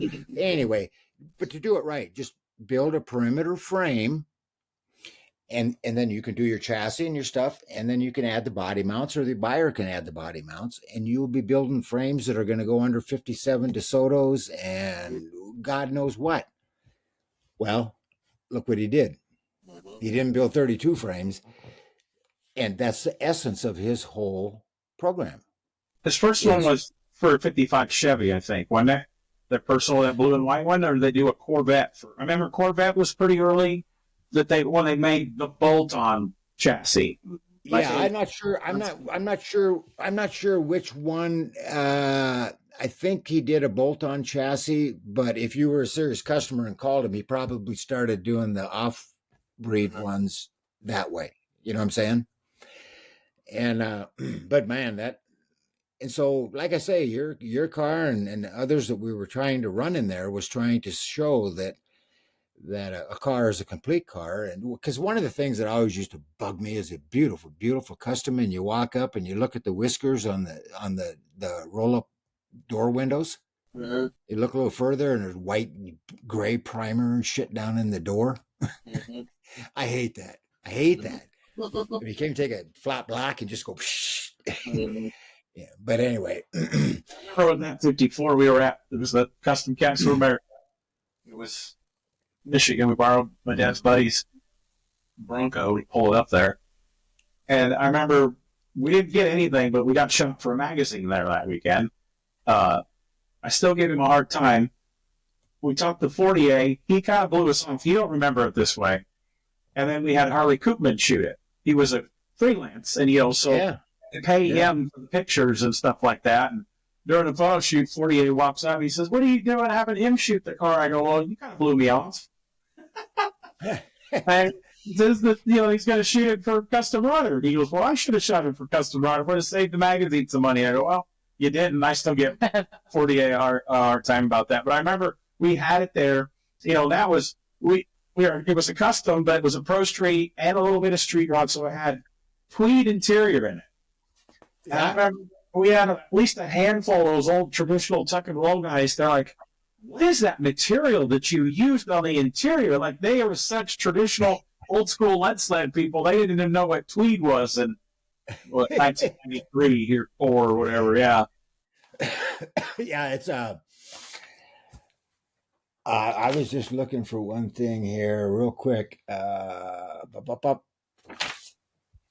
I'll find it here before we get there. But so in '87, then, and we started, and I got Tim, and we started Custom Router, and then I was the editor for 10 years. And after 10 years, the coming together of all the publishing companies started. And we were the first one to get bought out. And they decided to start this group and group the magazines together Basically, so one could feed off the other for advertising revenue was the real only reason. So we started the Street Rod and Performance Group, and they made me a vice president, group publisher in that deal. And now I got so many magazines to take care of. I can't do Street Rodder because we were pumping out. I think the largest we ever did was 336 pages. But back around that time, around 99, 2000, 2001, we were doing 300-page magazines almost every month. Yeah, I I know. go back. I listened to a bunch of podcasts, and some of the truck podcasts, they did, man. I'm really impressed with him. Totally blanked out. Trucking magazine or? Yeah, but he worked at Trucking. Anyway, he's like, yeah, this is the largest issue. He called one off his shelf, and it was 400 and some pages for a monthly magazine with all the ads and everything in there. And yeah. But see, that's what, again, where I say where my life is so parallel to the industry, because here I am at the top, one of the top magazines. We were growing just like the industry. And so that's when I hired Brian Brennan. And Jeff Carter, he called me up and said, oh, God, why'd you do that? Why'd you do that? And, honestly, he's no good or whatever. And I said, well, yeah, because you were in competition with him. Because, see, Brian came from the rod action. And that's where Joe Mayall was and all this stuff. So there was competition between the publishing companies, Just because these stupid money people bought Peterson doesn't mean that we thought any better or less of them. We were competitors. And this is the group after they got done with all the buying, right? So I'm vice president now, group publisher of the Street Rod Performance Group, and these are the magazines: Street Rodder, Rod and Custom, Custom Rodder, Popular Hot Rodding, Super Chevy, Muscle Mustangs and Fast Fords, GM High Tech Performance, Vet, Kit Car, High Performance Pontiac, High Performance Mopar, Bracket Racing, Classic Trucks, Chevy High Performance, and for about 10 years, Lowrider. We're all in that group. And so Doug Evans, who was from Peterson, and I was basically from, because he was in that same kind of group over at Peterson, got along great, and they expected us to work together. Well, we've been we were, like I say, we were in competition. So we're fighting, against Rod and Custom, just like they're fighting against us and everything. And one day, Diet Crow and all of our ads and everything, they're not producing. And the next day, it's a great magazine. They're doing real good, It wasn't a good come together. And anyway, so after 25 years, I got laid off. And, it's kind of a bummer at first, but about a year later, I just said, you know what, out of that corporate deal, God works in mysterious ways. It was the best thing that ever happened, because it had just turned into nothing but, these money guys would come out quarterly, and we'd have to have all of our numbers together. And then we'd have meetings with them to tell how our group is doing now. And this is the worst one, projections for next year. Who the hell is going to project if a company's even around next year, let alone... It was all just, but our group, believe it or not, we always got off easy, because I'd have to go in and give all the money shit and all that stuff and everything. And as soon as they found out I was in charge of Street Rodder, they would say, you telling me that people will spend $100,000 on a car like that? I said, oh yeah, that's just a normal car. Mm-hmm. And that's all they want to talk about. Mm-hmm. Well, the other reason is because we always did hit our numbers. And so I'd stress out about it. It was very stressful, but the meetings usually ended up going real good because our numbers were good. What numbers was the magazine selling a month back then? Do you remember? Like Street Rodder and... Oh, as I remember, Street Rodder might have hit 200,000 at one time. Yeah. And Hot Rod was up, Hot Rod was probably up close to 1 million at the time, but 800, whatever. Yeah. We had Senior on, and they did the magazine for the ISCA. Oh, yeah. They were selling 400,000 copies of that magazine. Wow. I wonder if that's through. I wonder if that's through a show season or just like one time deal.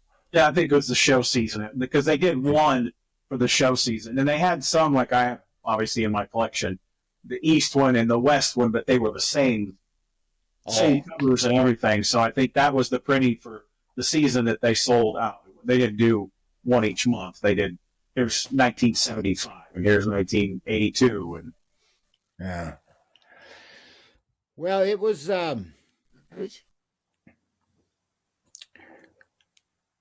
about as a vice president and in the position I was in. I think for the first 3 years, they would pay bonuses based on what they call EBITDA. And it's earnings before interest, taxes, depreciation, and something else. I don't know. And for the first 2 or 3 years, we actually got a check as our bonus. Well, then after about 3 years, they decided they were going to give us stock options. And they offered them to us like at the time they were like $8 a share. So for the next 5-6 years, instead of bonuses, we got stock options. And I always remember when the stock went down below $8, I went into my boss. I says, hey, I was just kidding him. But I went in and I says, hey, you know those shares you gave me, those options you gave me at $8? They're down like $6 now. I don't owe you any money, do I? Bottom line was all said and done was about $500,000 I lost on that deal. oh man, because it became worthless. But, whatever. So now about 1996 at SEMA, about the same time I became a group publisher, I was looking for an assistant type person, and I was talking to Darryl at SEMA. And he said, you know what, my daughter was looking for a job. Maybe you might be interested in hiring her. And I said, well, have her give me a call, whatever. So Deb called me, and we arranged for her to come out, and we met.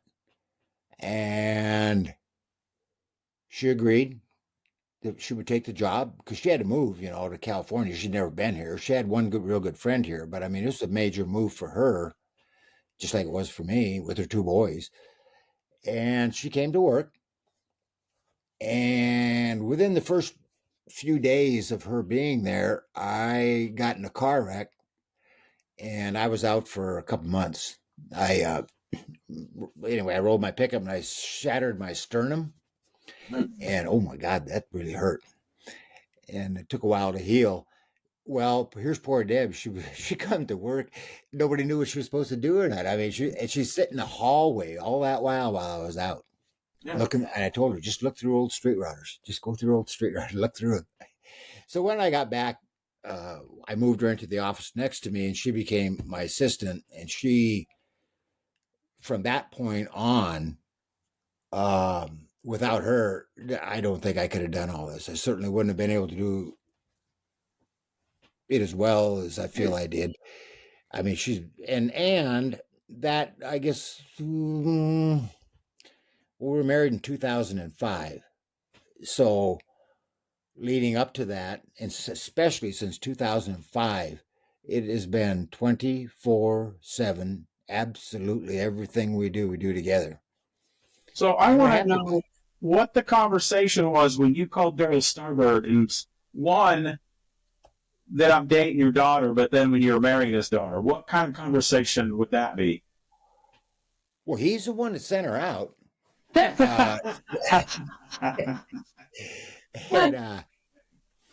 I think in some ways Darryl probably felt that I owed him something because, hey, I gave you my daughter. You took my daughter. You owe me something. But I can't imagine how 2 people could be and enjoy it. I mean, we sleep together, travel together, work together, everything. So that is a major, major blessing that God gave me amongst all the others of putting me in the right positions. And not everybody could see because obviously we're not rolling at it was totally her that had to download a program, get the computer going. We talked to her on the computer, then she ditched out. But if it wasn't for Deb, we would not be recording Tom right now. But if it wasn't for Carrie, Deb would not be sitting here talking to Tom. So, yeah. And if it wasn't for Deb, you might not be getting your April issue of the magazine. Which I need to renew. I have to call. I want to change my address because they put it in the mailbox. So Right. Yeah. So, yeah. Doesn't it yet? No, I keep forgetting it's sitting there. See, because he said I'll do it, it hasn't gotten done. If he would have just left it on my desk, I would have done it. I did leave it on your desk and it disappeared underneath the file and stuff. But how long do you think we've been talking roughly? Do you know? An hour and 50 minutes. Yeah, we're hitting 2 hours. Okay, well, I'm fine. I'm fine, and it might be better while we're talking just to run it all the way out, and then you guys could start or stop wherever you want, I guess. But some of them have went for 3 hours, so we're good. I went to the bathroom. It didn't bother me. Yeah, she snuck away into the restroom, so. That's fine. We're at what, 2000 in the early 2000s? Oh, we got Deb just moved out, and we're doing the magazines, and So how old were you then? Because I know Cody worked at Super Chevy for a while, didn't he? When he was fairly young, like shortly out of high school, didn't he? yeah, he would have been when Deb and I got together. I'd say they were like 14, 12, 13, 14. So I'm friends with Cody, and we hit it off because he BMX raced as a kid. Did you ever go to the BMX races with Cody, or was he out of BMX by 14 years old by that time? I think they were pretty much out. Yeah. They were pretty much out of it. I mean, I think they got a couple bikes and they might ride it a few times, but not anything that you call a hobby, really. Yeah. So, it was kind of ironic when we were doing Street Rodder. Our group worked so well and everything that they moved us out of the corporate building and they put us in our own separate building. So we were the only group that was away, self-running. We didn't need all that crap except for when we had to. But we were in a building where we ended up building. We were one of the first, and this comes from Tim and I, to do a tech center. And so we built a complete shop next to our editor in the same building, right next door. Open the door and walk in it. A shop that was big enough to have our tech center, which we had a lift and a dyno, and we painted false windows on the door, on the wall, so it looked like you could see outside. It was fixed up pretty nice. And then there was still enough left that we rented it out to Barry White, who had Barry White's street rod shop next to us. So we got a full operating street rod shop, plus we got our tech center, and then we got the editorial offices. Well, my son Chad, he worked at TCI for a while. Then he worked for Barry for a while. Then he went back east and worked for a place called RPM for a short time. And I think that guy kind of got in trouble not finishing cars and stuff. But anyway, and Chad ended up at a place called Predator Performance. And do you remember Carl that used to hang around with Darryl? Carl Green? Oh, you know okay. the name. Yeah, Carl Green? Yeah. He worked there. And Chad worked there. And what this guy did, his wash bay could contain 2 end-to-end semis.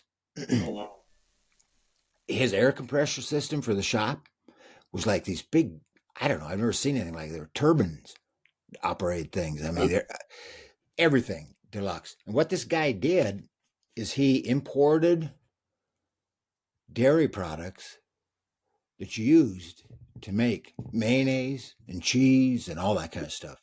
He was importing it. And he was trying to he got around the dairy regulations against importing too much dairy by the fact that this is not a food yet. It's an additive to the food. Well, Chad worked there for 2 or 3 years. And finally, I guess the feds caught up with them, and that whole place crumbled and went down. So then Chad realized, you know what? Here I am, about 40 years old. I get up every day. If I don't go to work, I ain't got a dime.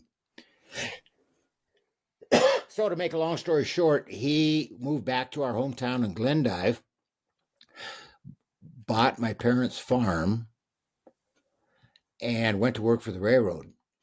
And so now he works for the railroad back there, and he had a little bit of problems. He got a little too crazy with the partying and stuff, and I had to, but he really came out of it and just doing great.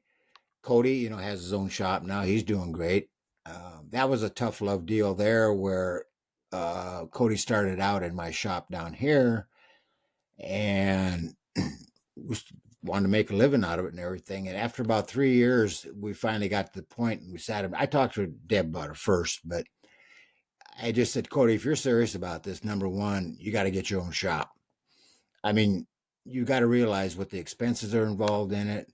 There's no way you can grow here. I mean, I don't want friggin' people coming over here working in my backyard. I mean, I don't mind you, but you got to do it. So that's when I say tough love. I mean, it's like, oh, you got to go. And I finally got my shop back. But there's still remnants of him and his goddamn painting. That's what I hate, body shops. You get paint all over everything, But so when you're a street rodder, when did the road? We had Brennan on here. When did the road tour stuff start? Okay, so the road tour started in 1996. Okay.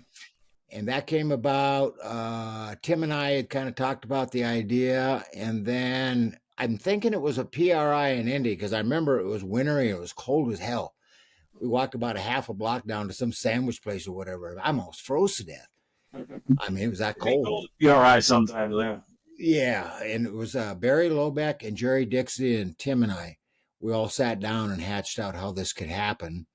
And Barry built the car. Jerry drove it around, and that was the blue and white one that Darryl Mayab did the art rendering on, that Lokar ended up purchasing. Mm-hmm. Now, when we started it, what the deal was... The first one and the last one, don't they? Yes. Yeah. Well, and what it was intended to be is that each year we'd build a car, Jerry would drive them to all NSRA events, we would have a subscription booth there and sell subscriptions, and at the end of the year, we'd pull a name out of all of them, and they'd win the car. And we did it a couple times. But the other thing that interrupted it a little bit was the first year was that blue and white coupe. Well, the second year was the 25th anniversary of Street Rodder. So Barry Lobeck built that clone of the McMullen Roadster. Mm-hmm. And Cecil Taylor built a Woody. So the Woody was the one that was taken to all the shows as the giveaway part of the road tour, while Jerry drove the McMullen Roadster. And you own that. Then after about 6, You own that McMullen. Yeah. Well, yeah. See, but after about 5 or 6 years, these cars started. Corporate didn't want to give them, when they bought us out. They did not want to give these cars away because they didn't want the liability. Yeah. So they started piling up, and we had about 6 of them. So they told me to get appraisals for 5 of them, and they would offer them for sale to employees only. So I got the appraisals, and there were 5 cars. The McMullen one was one, and I put a bid in on it, and it was the only bid they got on any of them, because they were all up.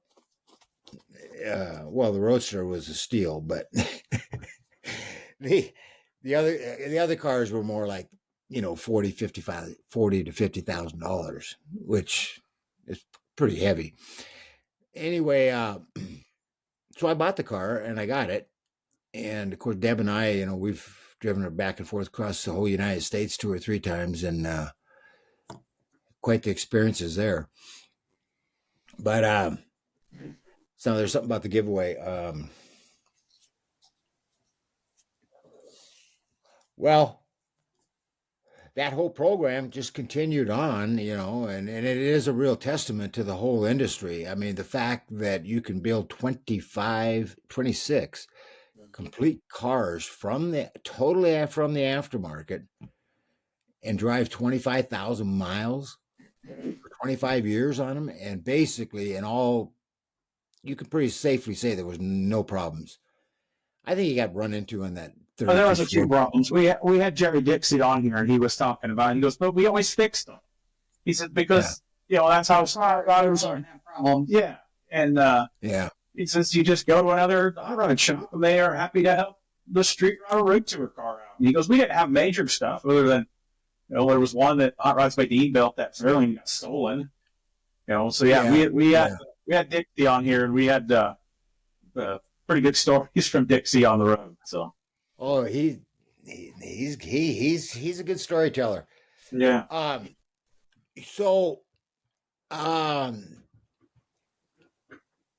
trying to trying to think of a way to go here with it.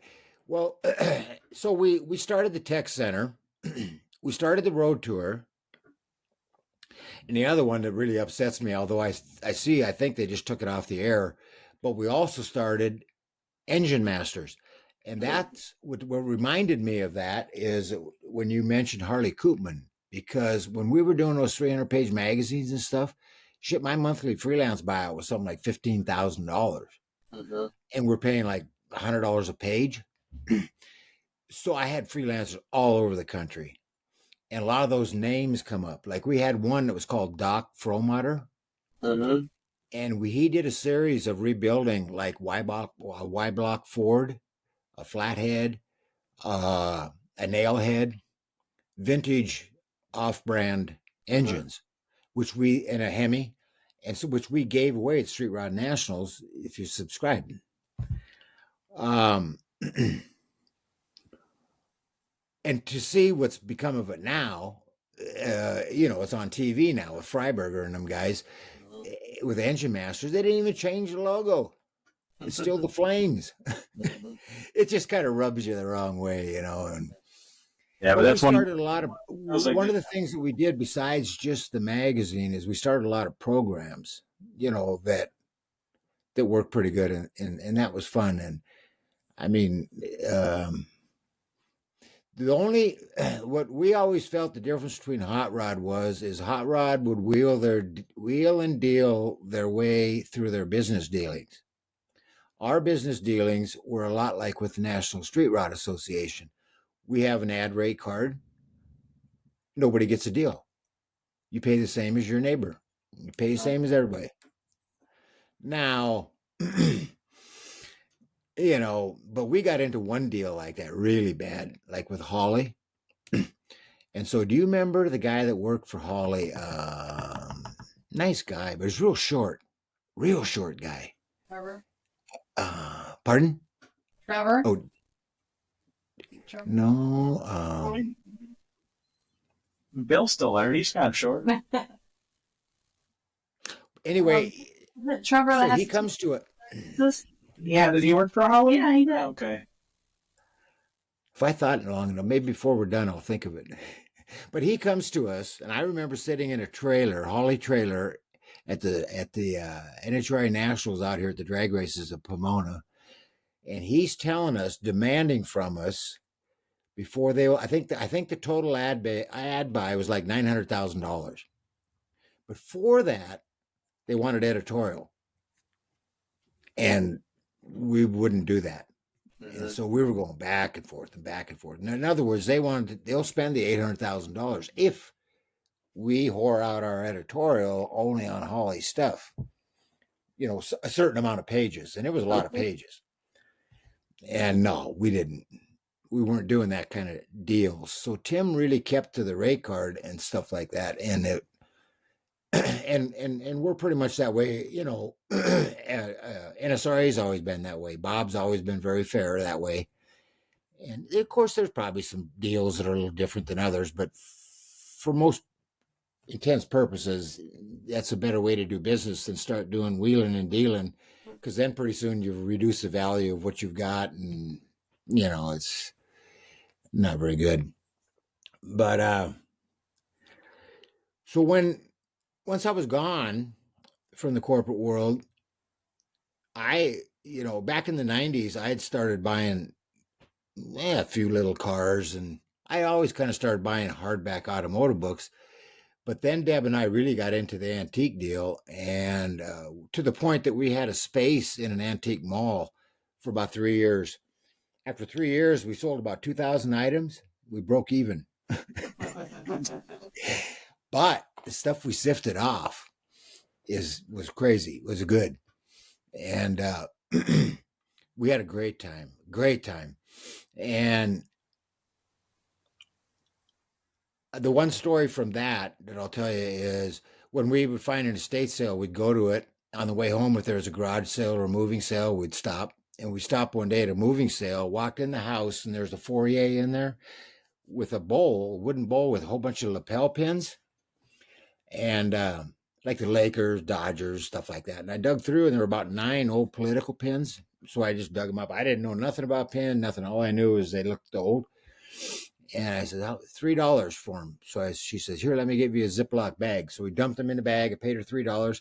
About a year later, Deb takes one out. It's a 1922 Coolidge and Dawes pin. It's only about an inch around.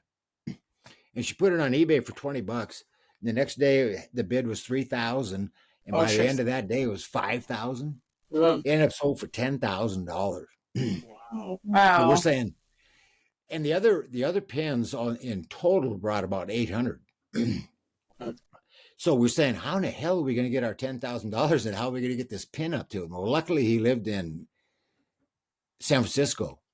And through Jerry Dixie during all this, Jerry Dixie's brother, for a living, what he does is he investigates and writes political memorabilia comments about items for big auction houses.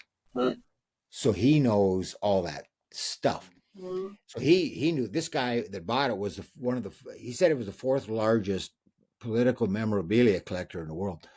So we took it up there. We decided to drive it up. We'll take a vacation. We'll drive it up. And sure enough, we went to his house.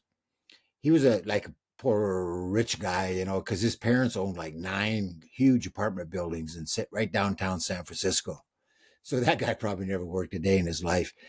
And he had binders and binders of shit. We opened them up and all these pins and ribbons and stuff. And he opened up 1922, and there it was. He had all these pins and everything. One little hole in there where this pin was missing. So that was kind of a highlight. And but quite a bit of stuff that we had fun. And while we were doing that, then one day I get a call from Vernon Walker. And as you can imagine, I knew Vernon Bubba, through all that. And Vernon called and says, hey, because he knew I wasn't working, want to know if I would go up and have a meeting with Joe Mayo, because he just wanted me to go up and have a meeting with him. So I said, okay, yeah, because I knew Joe, not real good, but good as anybody, and I go up there, and it became obvious to me that Joe wasn't wanting to retire. What Joe wanted was help. And I didn't want to do that. So I went home and I called Vernon. I said, well, he's not ready to retire yet, Vernon. He wants help. I know. And I said, well, I'll tell you what I'll do. I'll make you a deal that as we move forward, I'm fine. I won't take a job that would prevent me from taking the job without calling you. And we'll just move along. Well, 9 months or so later, unfortunately, is when Joe passed away. And so they called me up and they flew out. They flew out here, and I met them up there in Simi Valley. We were going to move the office. Everything's fine. And I hired on. And the next day I get a phone call, and Vernie said, oh man, we really screwed up. We got a lease on that place for 2.5 years, so we can't move the office for 2.5 years. And from my house to Simi Valley, a good drive is 3 hours.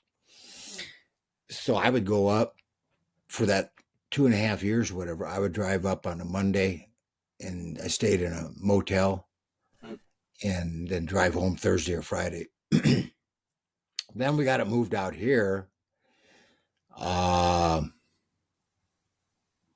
We had one guy that was on staff, and he just fought me every inch of the way and everything. And then it got so bad, I called Bubba. I just, oh man, this ain't working. So when we transferred from having a pre-press house to where we send our files directly to the printer, when you do the cover, there's a certain template you got to use. And so the first issue we did was I went over to the art director because I was interested. And I says, hey, how'd that template for the cover work out or whatever? He says, I couldn't figure the damn thing out. So I just made my own, did it. I said, what? And I went in, I called Bubba. I says, well, today's the day. I walked back. I says, you want your next 2 weeks paycheck? Give me the keys and get your ass out of here.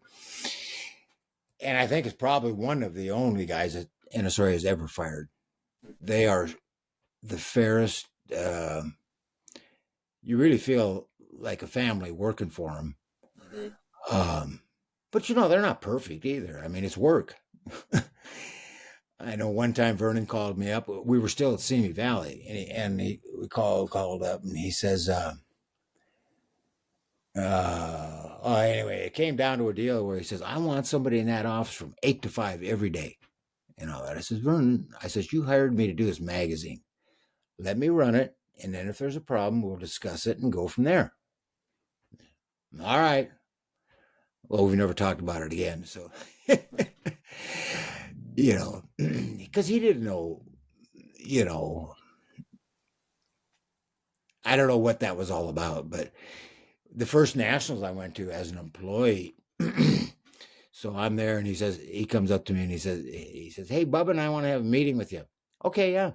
So we go out, and they got some big Cadillac rental car, and they put me in the back seat, and they get in. We leave the fairgrounds, and we just drove across the street to the hotel, and we go up to the top floor, and Vernon, I think, gets a couple of rooms, but he had one room with a big table in it. We sit down, and he opens up a magazine to a spread. He shows it to me. He says, now, what do you see on this spread here? What's wrong with it? I'm looking, I don't know. Well, about 3 cars down this lineup of cars is one of those little dogs they sell that look like they're peeing. Yeah. They're little, like a puppet. And somebody's got it up against their tire. And he says, you see that? You don't see that dog there? I said, well, that's one of those puppet things. He says, I don't care. He says, I don't want people thinking they come to our event and have dogs running around pissing on their tires. I said, okay. But other than that, it's really been good. And the good thing is kept me connected, And what year did you start in SRA? Pardon? What year did you start in SRA? That was 2009. Okay. So see, I was the editor of Street Rodder for 10 years, and I've been the editor of this for 15 years. It's kind of hard to.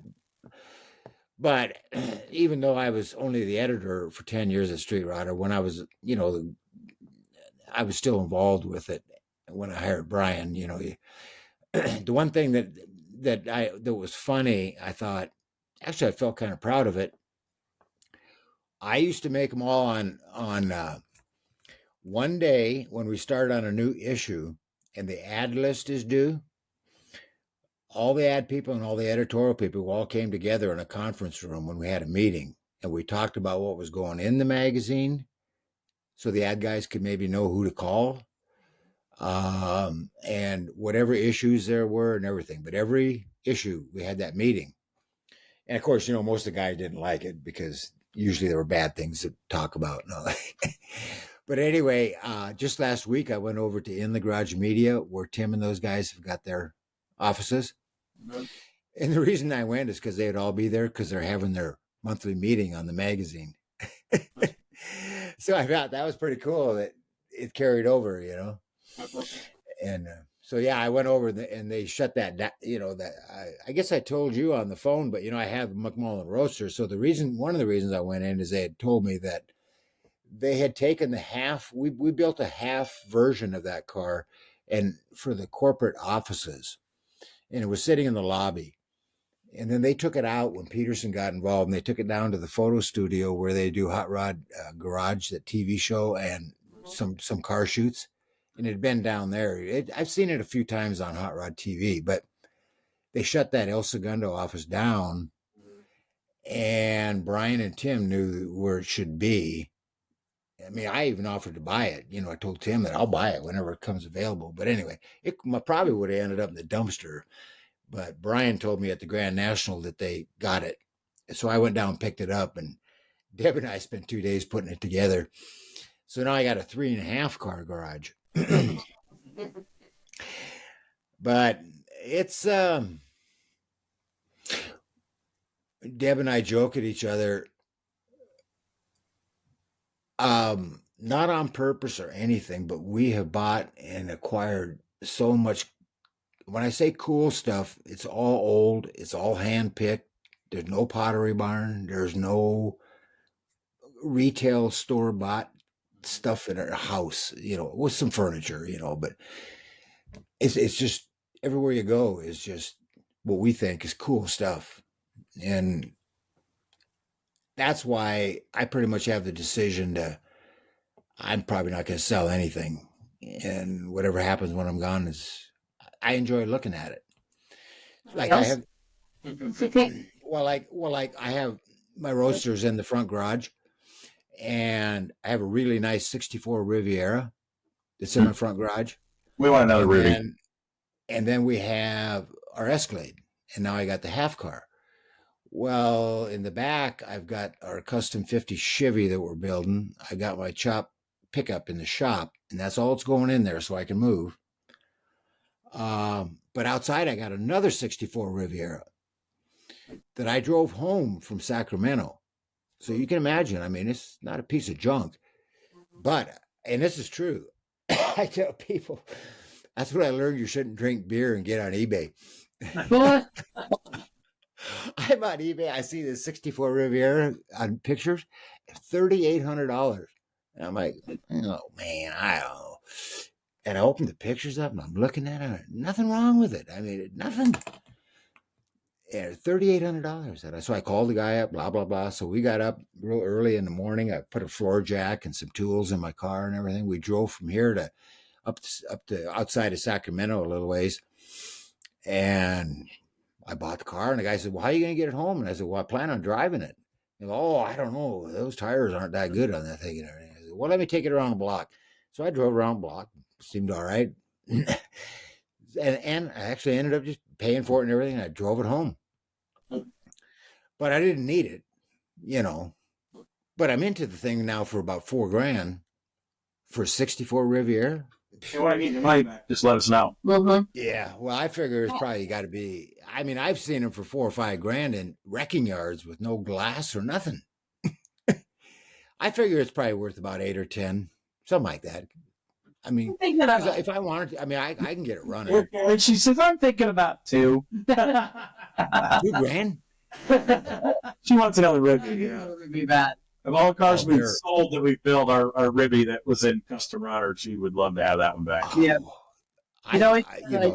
Patient rides to it. Yeah, same guy still owns it. It's well taken care of. It's up by Akron, Ohio. Still a temperature controlled marble tile floor collection. So it's so bone stock. See, it's got, but it does have the option. It's got the really nice wire wheel hubcaps. I mean, those things are. I mean, they're not just a hubcap. They're a real. You can almost make a wheel on them. They're so heavy duty, you know. Ribby's such a good car stock. I want a mild custom. I want to slice the top a little bit on one because I'm a custom guy. That's why we'll never have one. Like the Jimmy Vaughn one, you know, Yeah. still. It's not LS swapped. It's got air ride on it. It's got white walls. It's got the Ribby wires on it, and yeah, it's just about 1.5 inches out of the top. Do you remember the one that Bones did, where he took the sail panels on the roof? And Yeah. you got to be careful when you start messing with a Rivy. Yeah. You know, you don't want to. And like the poor kid from Canada did, the one that won the Riddler. I mean, he did an excellent job. It was a nice car. He just kept all that ground effect stuff. I like it. Bottom. I'm also really good. Like JF's car. Yeah. Yeah. And that was a cool Riddler win because he has a shop, but that was not a shop car. That was his car, his money. And that was like the first time in, I don't know how many years that the owner owned the car. Yeah, he built it because it's his shop, but it wasn't the customer writing the check for it. So maybe that's why I like it. But he did stuff in there just because, like running those turbo tubes up through the headliner and stuff. He goes, there's no customer in the world that was going to let me do it, but I could do it because it's my car. Yeah. Yeah. Well, you know, on my chop truck, I've been thinking I'd love to do, but I've decided I'm going to have the exhaust cutout is going to come out. I have an extra set of steps, so I'm going to clamshell them, and then the opening will be the exhaust cutout for when the exhaust is open. But on my chop truck, what I really wanted to do was run exhaust tubing in the far corners of the cabs and run them up and then have them come out of the roof. And it would be like a teardrop shape because it would be on the corner and then stop them there so that when you're cruising in the fairgrounds and you open up the exhaust, it would be right at ear level. And it would be. Sounds enjoyable. because well, when they built this engine, it's a 560 Dart with an 871 blower. It put out about 900 horsepower, but it wasn't pushed at all. But the editors, when I got laid off, they got together and built that engine for me, and then told me to come over because they were going to run it on the dyno for one of the magazines. Well, when I got there, they had these built aluminum valve covers on it, and it says especially built for Tom Vogele Fairgrounds Cruiser. And it's chopped so much, and with this engine's going to be so radical that's pretty much the life it'll live. You know, it all depends though. I am really going through a lot of effort to keep it under the hood though. I think I'm going to go with a Scott's front end. I've been looking at all of them, and it really is clean. And I got to go to a dry sump oil pan. Because the whole pan is only 2 inches below the pan rail all the way, and it gets rid of the sump and all that crap. So, you know, because like I told Deb, I've got another big block I could just drop in it. I could have a sweet little pickup in about 3 or 4 months. Cody will paint it for me. There ain't hardly anything to upholster in those things. But I got, so what? I got another nice pickup. You know, I really don't need a nice pickup. I want it. You know what I mean? I mean, what's the challenge in just building a really clean pickup? Yeah. I'd be like you going out and build yourself a nice driver. You know, I mean, it's if I'm going to put all the time and effort into it, I want to try to maybe make a statement or whatever. I was really close to putting struts on it because it just solves everything, but I don't know. So I'm a driver 92, but I'm also chopping the top and doing a bunch of crazy body mods on it. So. Yeah. I'm pretty surprised with Cody. You know, I got him hooked up with Bowder's son. You know, and he's out painting another helicopter right now. I think he's painted. That's what he talked to him a few weeks ago. Yeah. Yeah. So that really helps out, and of course, his wife is, you know, pretty much the reason I think he's able to do this. You know, he's like the farmer deal. You know, you work all year long, you don't get a dime, and then all of a sudden harvest time and all the money comes in. You got to spread it out over the year. Yep. But I'm telling you, you know, he and Chance kind of grew up without a dad until I came along. And as a stepdad, you know, I'm just, you know, I'm who I am and I'm here. But because of that, oh my God, Cody and those 2 kids of his, everybody should wish to have a dad like that. I mean, he is constantly doing stuff with those kids, and Michelle too. Yeah. I get along really good with Cody and Chance. Well, they're good. They're good boys. Yeah. So, you know, when I married Deb, you were wondering what Darryl thought about it and all that in 2005. Because we're really good friends with Darryl too. I talk to him about every 2 weeks. We've stayed at his house a bunch of time. And Darryl's not a warm and fuzzy guy.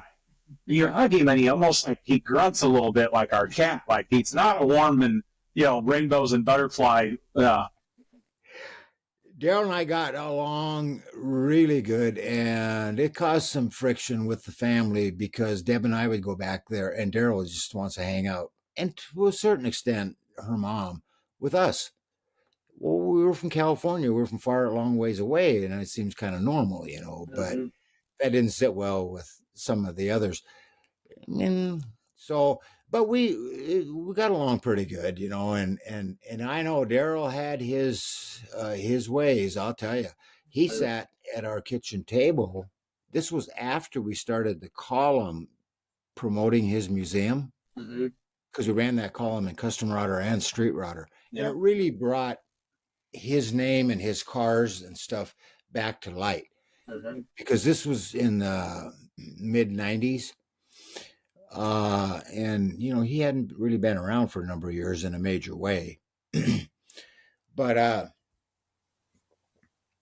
so when he was redoing the predictor, he says, Tom, we were in between jobs. I don't think I'd gone to work for NSRA yet, and he says, hey, could you come back and help me, for maybe a couple of days, a week, rebuilding the predictor, and which in Darryl Starbird, a couple days means 2 weeks. And 18-hour days. Yeah. Well, thank God I knew it was started out as a T-Bird. So I took my T-Bird repair manuals. And Deb and I hadn't been back there for a while. So we thought, well, maybe I guess we'll go ahead and do it. We go back there. Well, the reason I say it was lucky I took the manual is because when we refinished the frame, it just filled every hole in the frame. We'll put the front A-arms on, and it's like, Daryl, no holes here. We'll have to search around and find them. The rear end, not only was the rear end out of the car, the pumpkin was out of the rear end, and the pumpkin was taken apart. And the spacers and stuff for the bearings, for the side gears and everything, there were some in this door and some in this.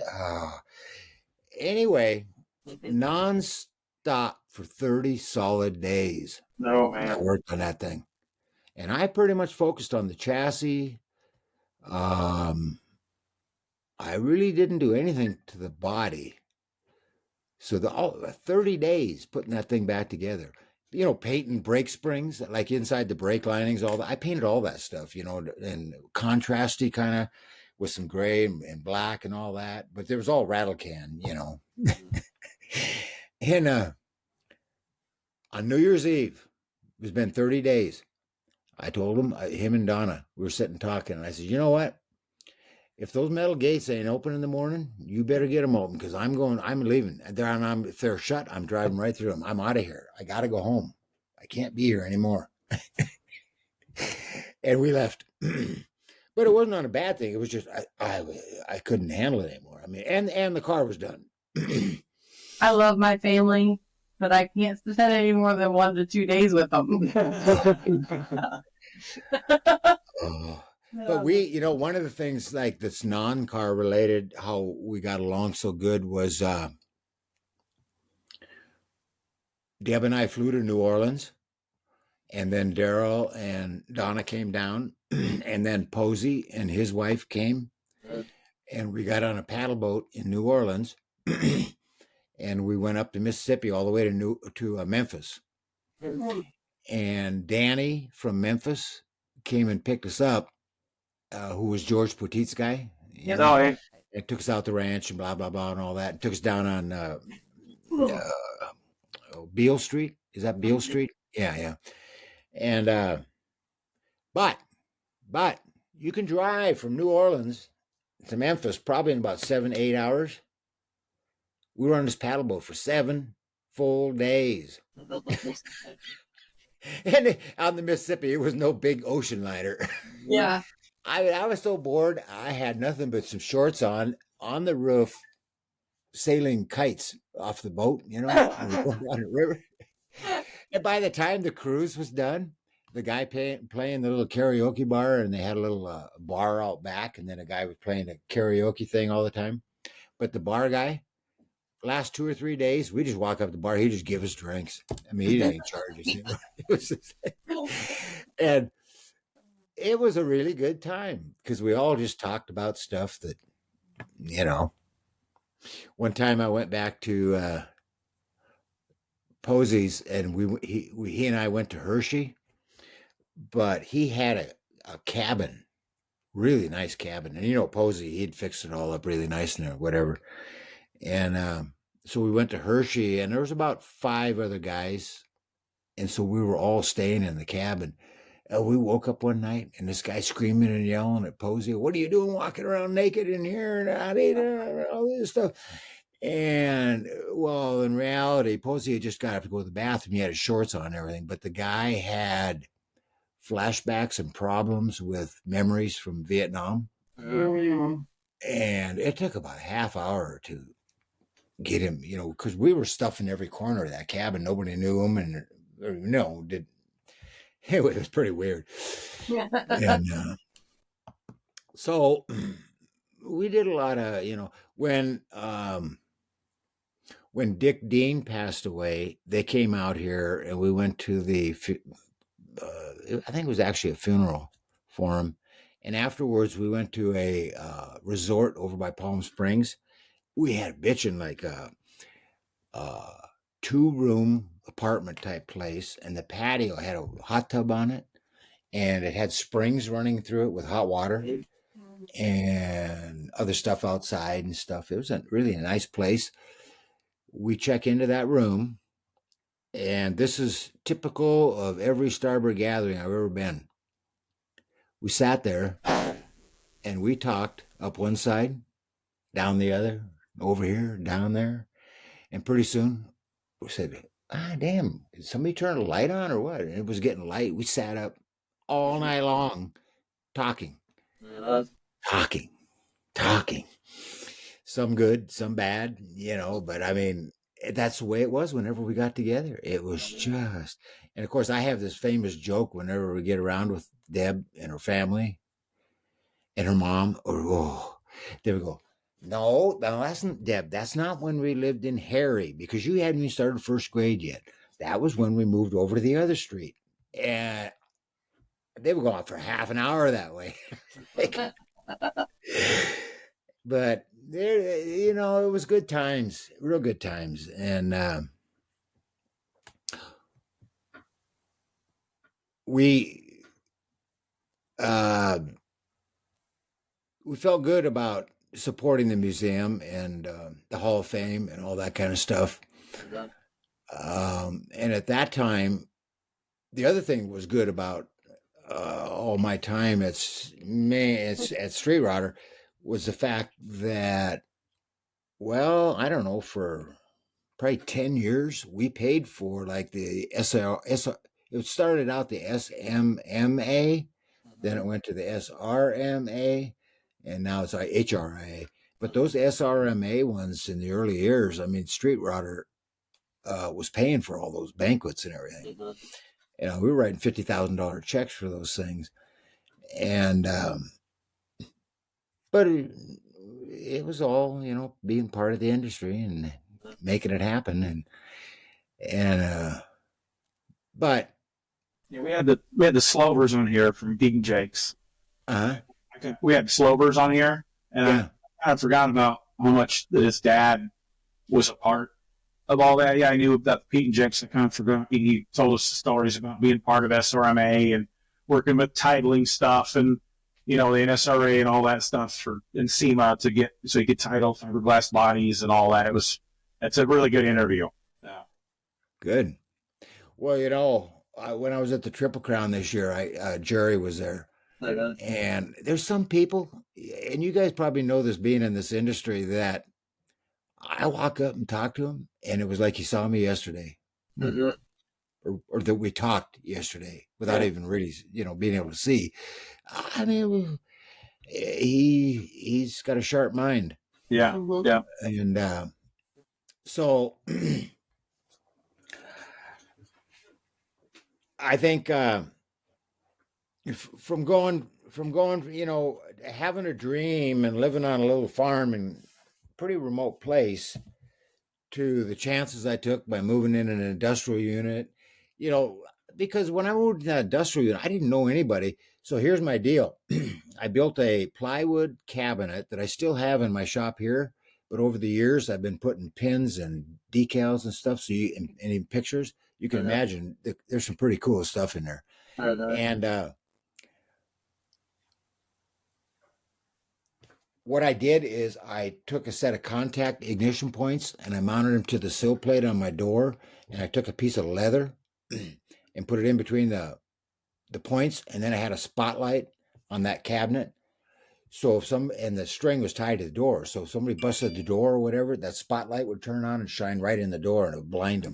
I mean, because I'm in this damn place by myself, it was a little scary at times. But I had it all fixed up. If anybody breaks in, man, I'm set.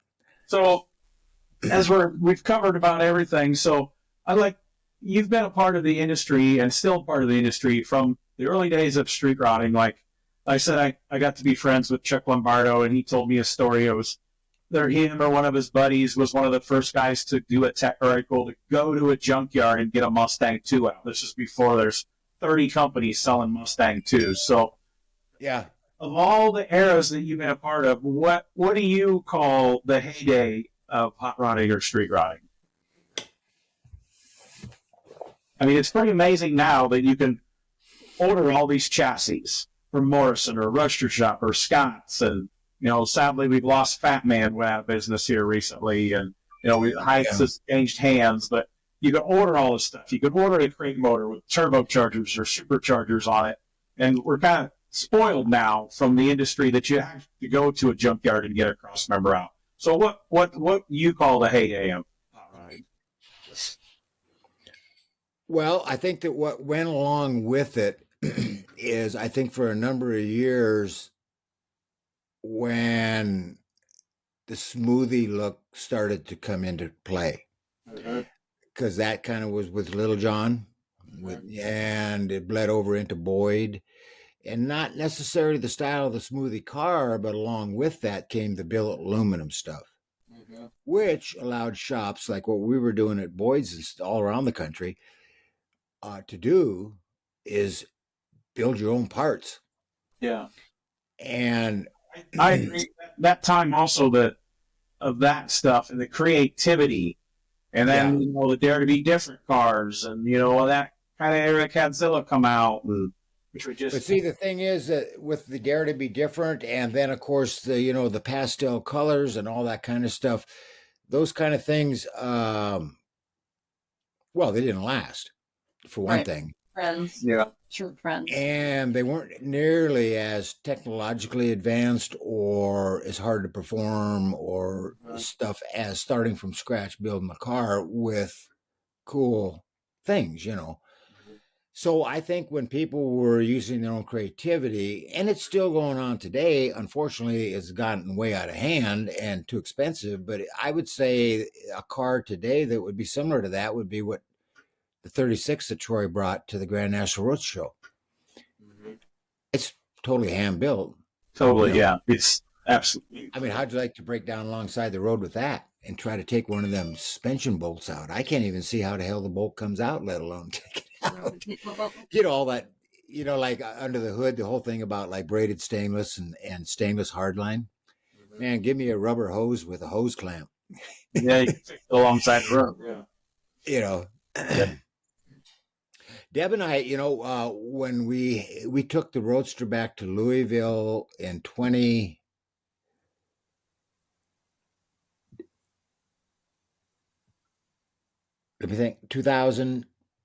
well, it would have been 10 years, so I guess 2006, when we had the first 10 Road Tour cars on display in the lobby at the Street Rod Nationals. And we did it in two deals. We took it back to the show, then we took it back to her dad's, then we went back and picked it up. So that was a pretty long drive, but we took another one in the Roadster. We followed all of Route 66, and we went up into Montana, where I'm from, and we went, Monument Valley and all that. But on that trip, we stayed in 36 historical hotels. Oh, cool. Awesome. Yeah, I mean, it's the kind of trip that you do, you enjoy, you remember it, but you can never duplicate it.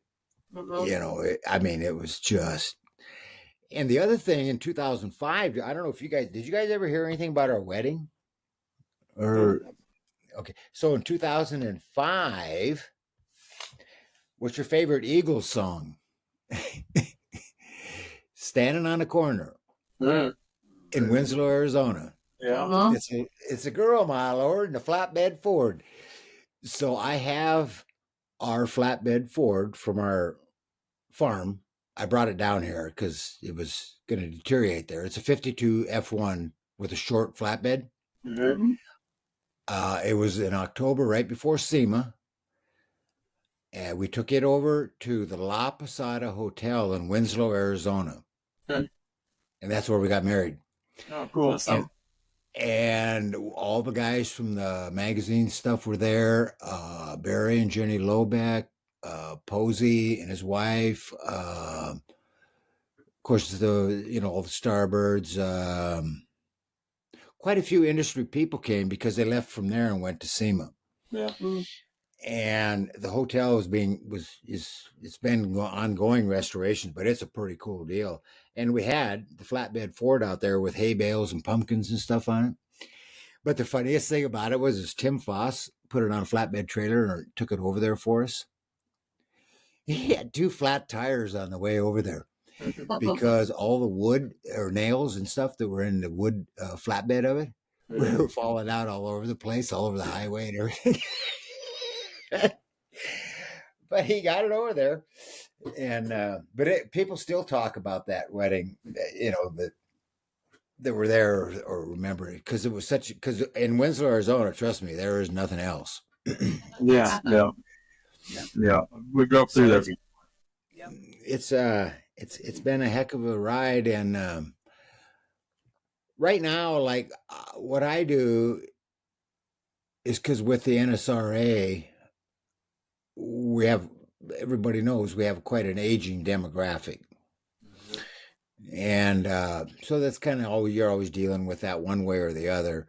And, and we've been involved with Darryl a little bit. It's getting older. And myself, I'm getting older. And I try to just tweak all that stuff out of my mind because here I am at my age down there banging my head against this old truck and doing stupid stuff, sorting out junk metal or whatever, But that's why I'm going to live forever because I got stuff I got to do.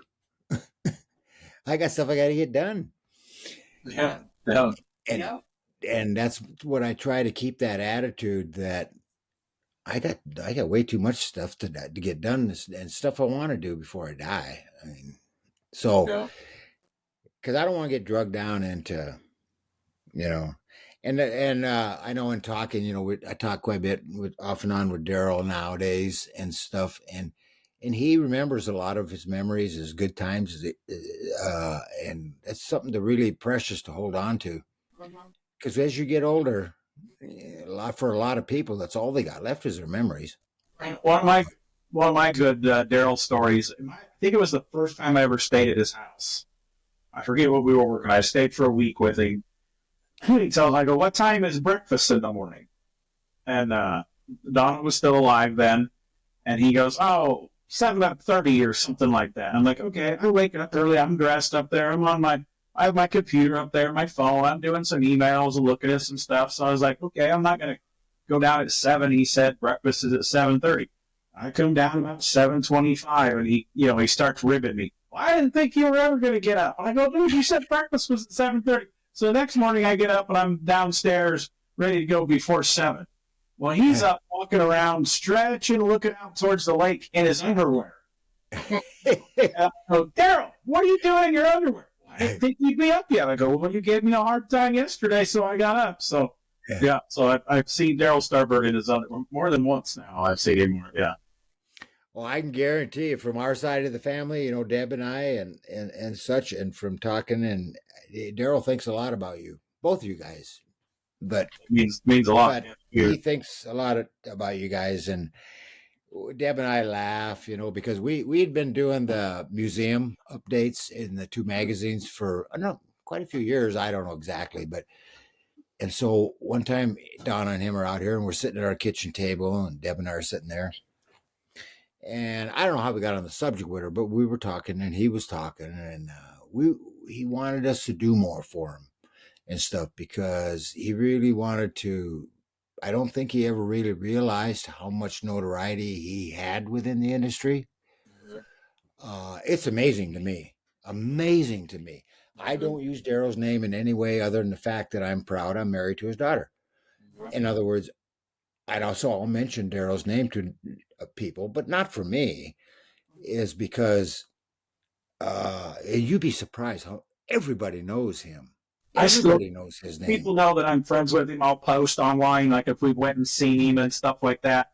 And people still reach out to me. Hey, can I send Darryl whatever to have him sign it? And I'm like, man, the best thing is like, if you know he's going to be at the show, do that, because him trying to package something and ship it out, I said, you'll never get it back. Yeah. So, But I remember it was in. Well, him and Donna were still going good. And it was before I went back and messed with the Predicta and stuff. So I don't know, maybe 2006, 7 or whatever, sitting at our kitchen table, pounding both fists on the table. And he says, you guys aren't doing nothing. I want you to make me a legend. And we just said, Darryl, we can't do that. And we're already doing a lot for you and have done a lot for you in the print. And the thing about it is you need to learn that you are a legend. You don't need to be going out making a name for yourself anymore. yeah. But he, and I'm just, yeah. He's definitely always a promoter. Yeah. But you go to anywhere to go from there within a 25, 30-mile radius, and he's got a picture on the wall. A signed picture of his favorite restaurants, and he takes you here because his buddy, oh yeah, we don't pay, and there's a new waitress. It's like, you have to pay. No, tell them, the boss isn't here. I was like, I'll buy. It's no, we don't buy a meal here. They're all free. Well, you know what's funny about it is, so Tim Foss and I are on a trip home, and I was dating Deb. So we're flying along, and all of a sudden, come on, we got to make an emergency stop for some reason. So we landed in Wichita at the airport. They said it was going to be about 3 to 4 hours, or if you want to get off the plane and even go into town, it'll be fine. So Tim and I get off, but you got to take your luggage. So Tim and I get off. We take all of our luggage. We get a cab, and we go downtown Wichita. And we check our luggage into this warehouse place or whatever, and you can come back and pick it up later. And we went goofing around. But anyway, the taxi cab driver on the way, in discussing why we're there and what we're doing and everything, I mentioned that I was dating Darryl Starbird's daughter, and the guy almost ran off the road. He said, oh my God, he says, man, you got to be sure to keep dating her, man. They got more money. I mean, you'll be living in, going on and on about how much money the Starbirds had. And of course, I tell Deb that, and everything. And so, yes, he's very well known, especially around that area. Yeah. And it's been quite an experience. He would be difficult for me to work around and be around. See, I've never been there for a week, but working with him and my dad are cut from the same cloth, being a farmer. You work hard. I've worked with him on I call it the mold. He calls it the tool. Me and Carl Casey went and helped him build the last bubble for his van that he hasn't long. Yeah. And me and Carl would get, what did he get? Horsing around or whatever he said, and laughing and telling jokes. You guys aren't working hard enough for there. So yeah, he's my dad. I remember I was 8 years old sorting pigs with my dad on the farm, the farmer that he worked for, and we always had 55 Chevys to work on, 5 Chevys, and I was talking about what we were going to work on in the garage. I'm 8 years old, holding this thing, sorting pigs, and he goes, if you could think about something other than the work you're doing at the time, you're not working hard enough. So that's totally like working with Darryl. So that's why I work with Darryl a week, and I tap I've always tapped out after about a week. So it's like totally like working with my dad. Yeah. Yeah. You're not putting the screws in at the right angle. They're not tight enough. Whatever it's yeah. So. Well, here's the deal. When he took the Predicta apart and he put it back together, he either didn't have, or I don't even know if he even used rubber bushings or anything. But when he bolted the body to the frame, it altered the location of the Hemi. They got a weird way the oil filter exits out the side of the block.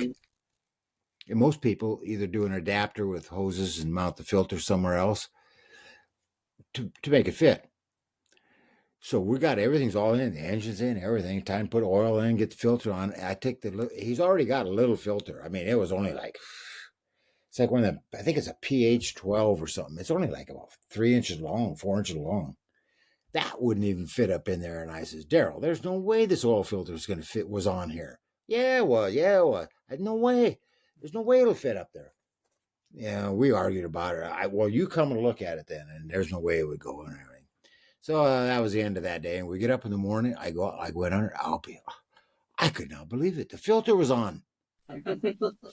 What he did after I left is he took the machined mounting block for the filter that goes against the block, and then the filter screws on, off, took his, not jigsaw, but what do you call it? Ripping saw. It's a big jigsaw.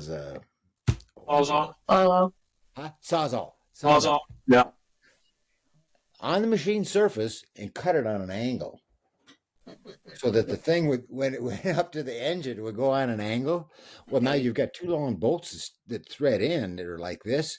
Well, now the holes are like this, right? So you're going to put two of the bolts in. But it was on. I couldn't believe it how he got it on. Well, we fired the car up, and by this time, Cliff and a couple of the other kids and stuff were around and everything. And the car fires up, and I think it was Nick, his son, was on the ground. Stop. The oil's pouring out. And the oil was just gushing out the side of it. So anyway, eventually Cliff ordered an adapter, and mounted the filter off the side and run the hoses up the way it would work. But I mean, you talk about getting stuff done. Yeah, and I still remember the first time I ever walked in his shop there and how little of equipment that he had. And Carrie remembers it because I was always like, he has 2 body hammers and like 2 body dollies. So I like body hammers, and you want different shape, concave, length of the spike. And I said, I want a hammer before we leave. She goes, no, you don't need it. You got enough hammers. Remember, Darryl only had 2 hammers. She always remembers that. Damn it, I wish I would have never told her that. So.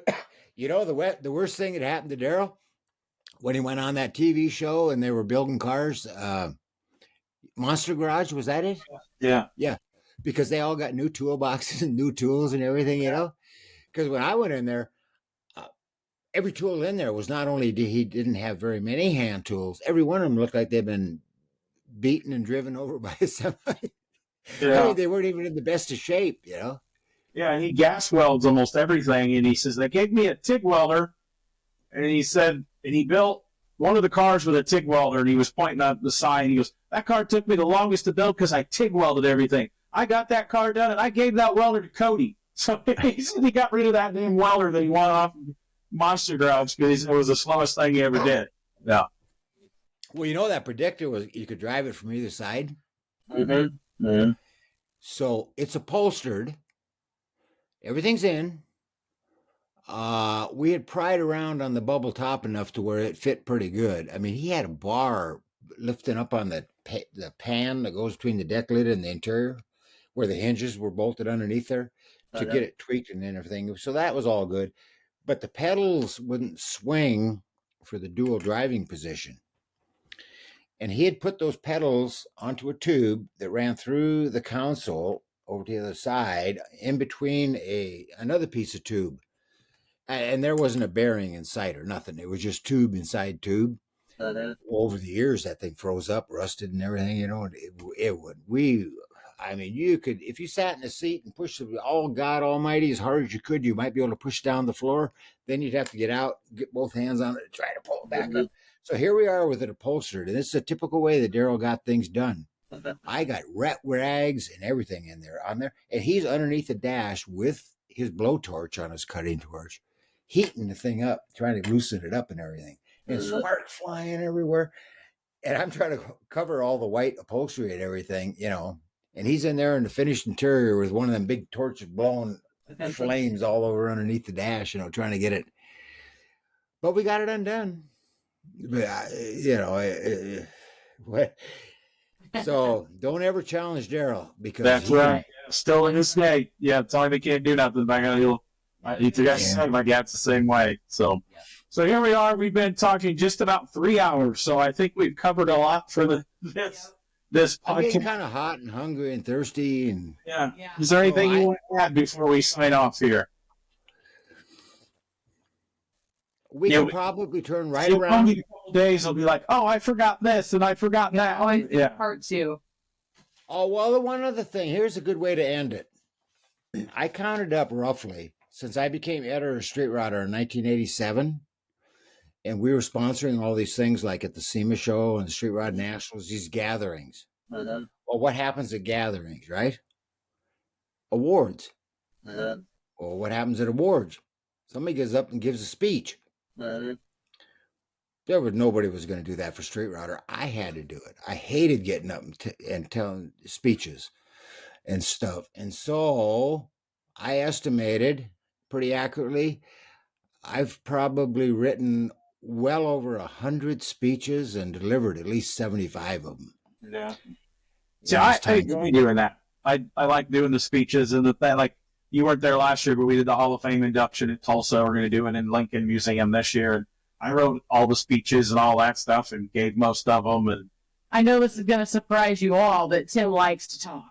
I used to be quiet when I was a kid. So Well, one of the things about the speeches is in the early years, I usually wrote it out because they were usually about people I didn't know that much about. You know, I mean, but like one year I was given one and it was a lady and it was Jenny Lobeck and there were about, it wasn't like a big award, like it was an award for something.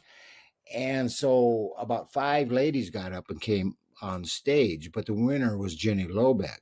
And I could see that she wasn't up on the stage. I looked, you know, around real quick like that, and I said something about, is Jenny up here? And everybody said, well, she's right behind you, right behind you. And I turned around, I looked, and here she was. She was in a dress, all made up and everything. And I said, wow, she really cleans up good, doesn't she? Oh, God, she got pissed. I had to go down afterwards, and I had to go to Barry and say, Barry, you make sure that I didn't mean anything by it. I'd never seen her in a dress. And so that kind of got me to where, and maybe I hope I did fairly well in this thing, but you know, when I'm talking to the guys and everything, I might cuss a little bit too much. And I don't want to do that. So that's kind of where I started actually writing actual speech, you know, and I have fun with it in the fact that I like to not say the person's name till it's all over. Well, everybody knows who it is before it's over, but it's just kind of a fun thing I do. But yeah, I'm probably pretty good. I could go through here. Here's what before I mention the speeches to end this thing, I'll bet you if you want to test me tomorrow night, you call me. I bet you I can go back through and we can do the same thing again with different stories for the same amount of time. yeah. That's how exciting it's been, you know? Yeah. And how many stories, like, you know, we've had Wings Callahan on there, and, you know, and I'm going to say Jerry Dixie. And But you know what? we had Dix, it was Brian Brennan, and we had a glitch in the sound and it quit, and we didn't get like the last hour in some half hour. So it was like, okay, we're just going to leave that up. And then we're going to do a part 2 and talk the stuff. We talked another hour when we were going to try to talk for this, you know, redo the last half hour. And Yeah, and yeah. Well, you're in luck right now because I think we're at a good signing off point, and you can delete this, but I gotta go take a pee. Well, we want to thank Tom Vogele for And at my age, when that happens, you either have a backup or you got to go. Well, we want to thank Tom Vogele for being a guest on the Strange Motion Way. I've been your host, Tim Strange, along with Carrie Strange, and we'll see you down the road. All right, Tim, we'll be talking, huh?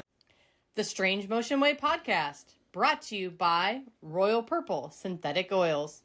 Royal Purple premium synthetic motor oils and high-performance chemicals have been designed to improve performance in all conditions and provide cleaner operation, better mileage, and decreased oil change frequency. That means less oil changes. With products available for your gasoline and diesel engines, Royal Purple is the obvious choice for your performance needs. Drive with Royal Purple, the synthetic expert.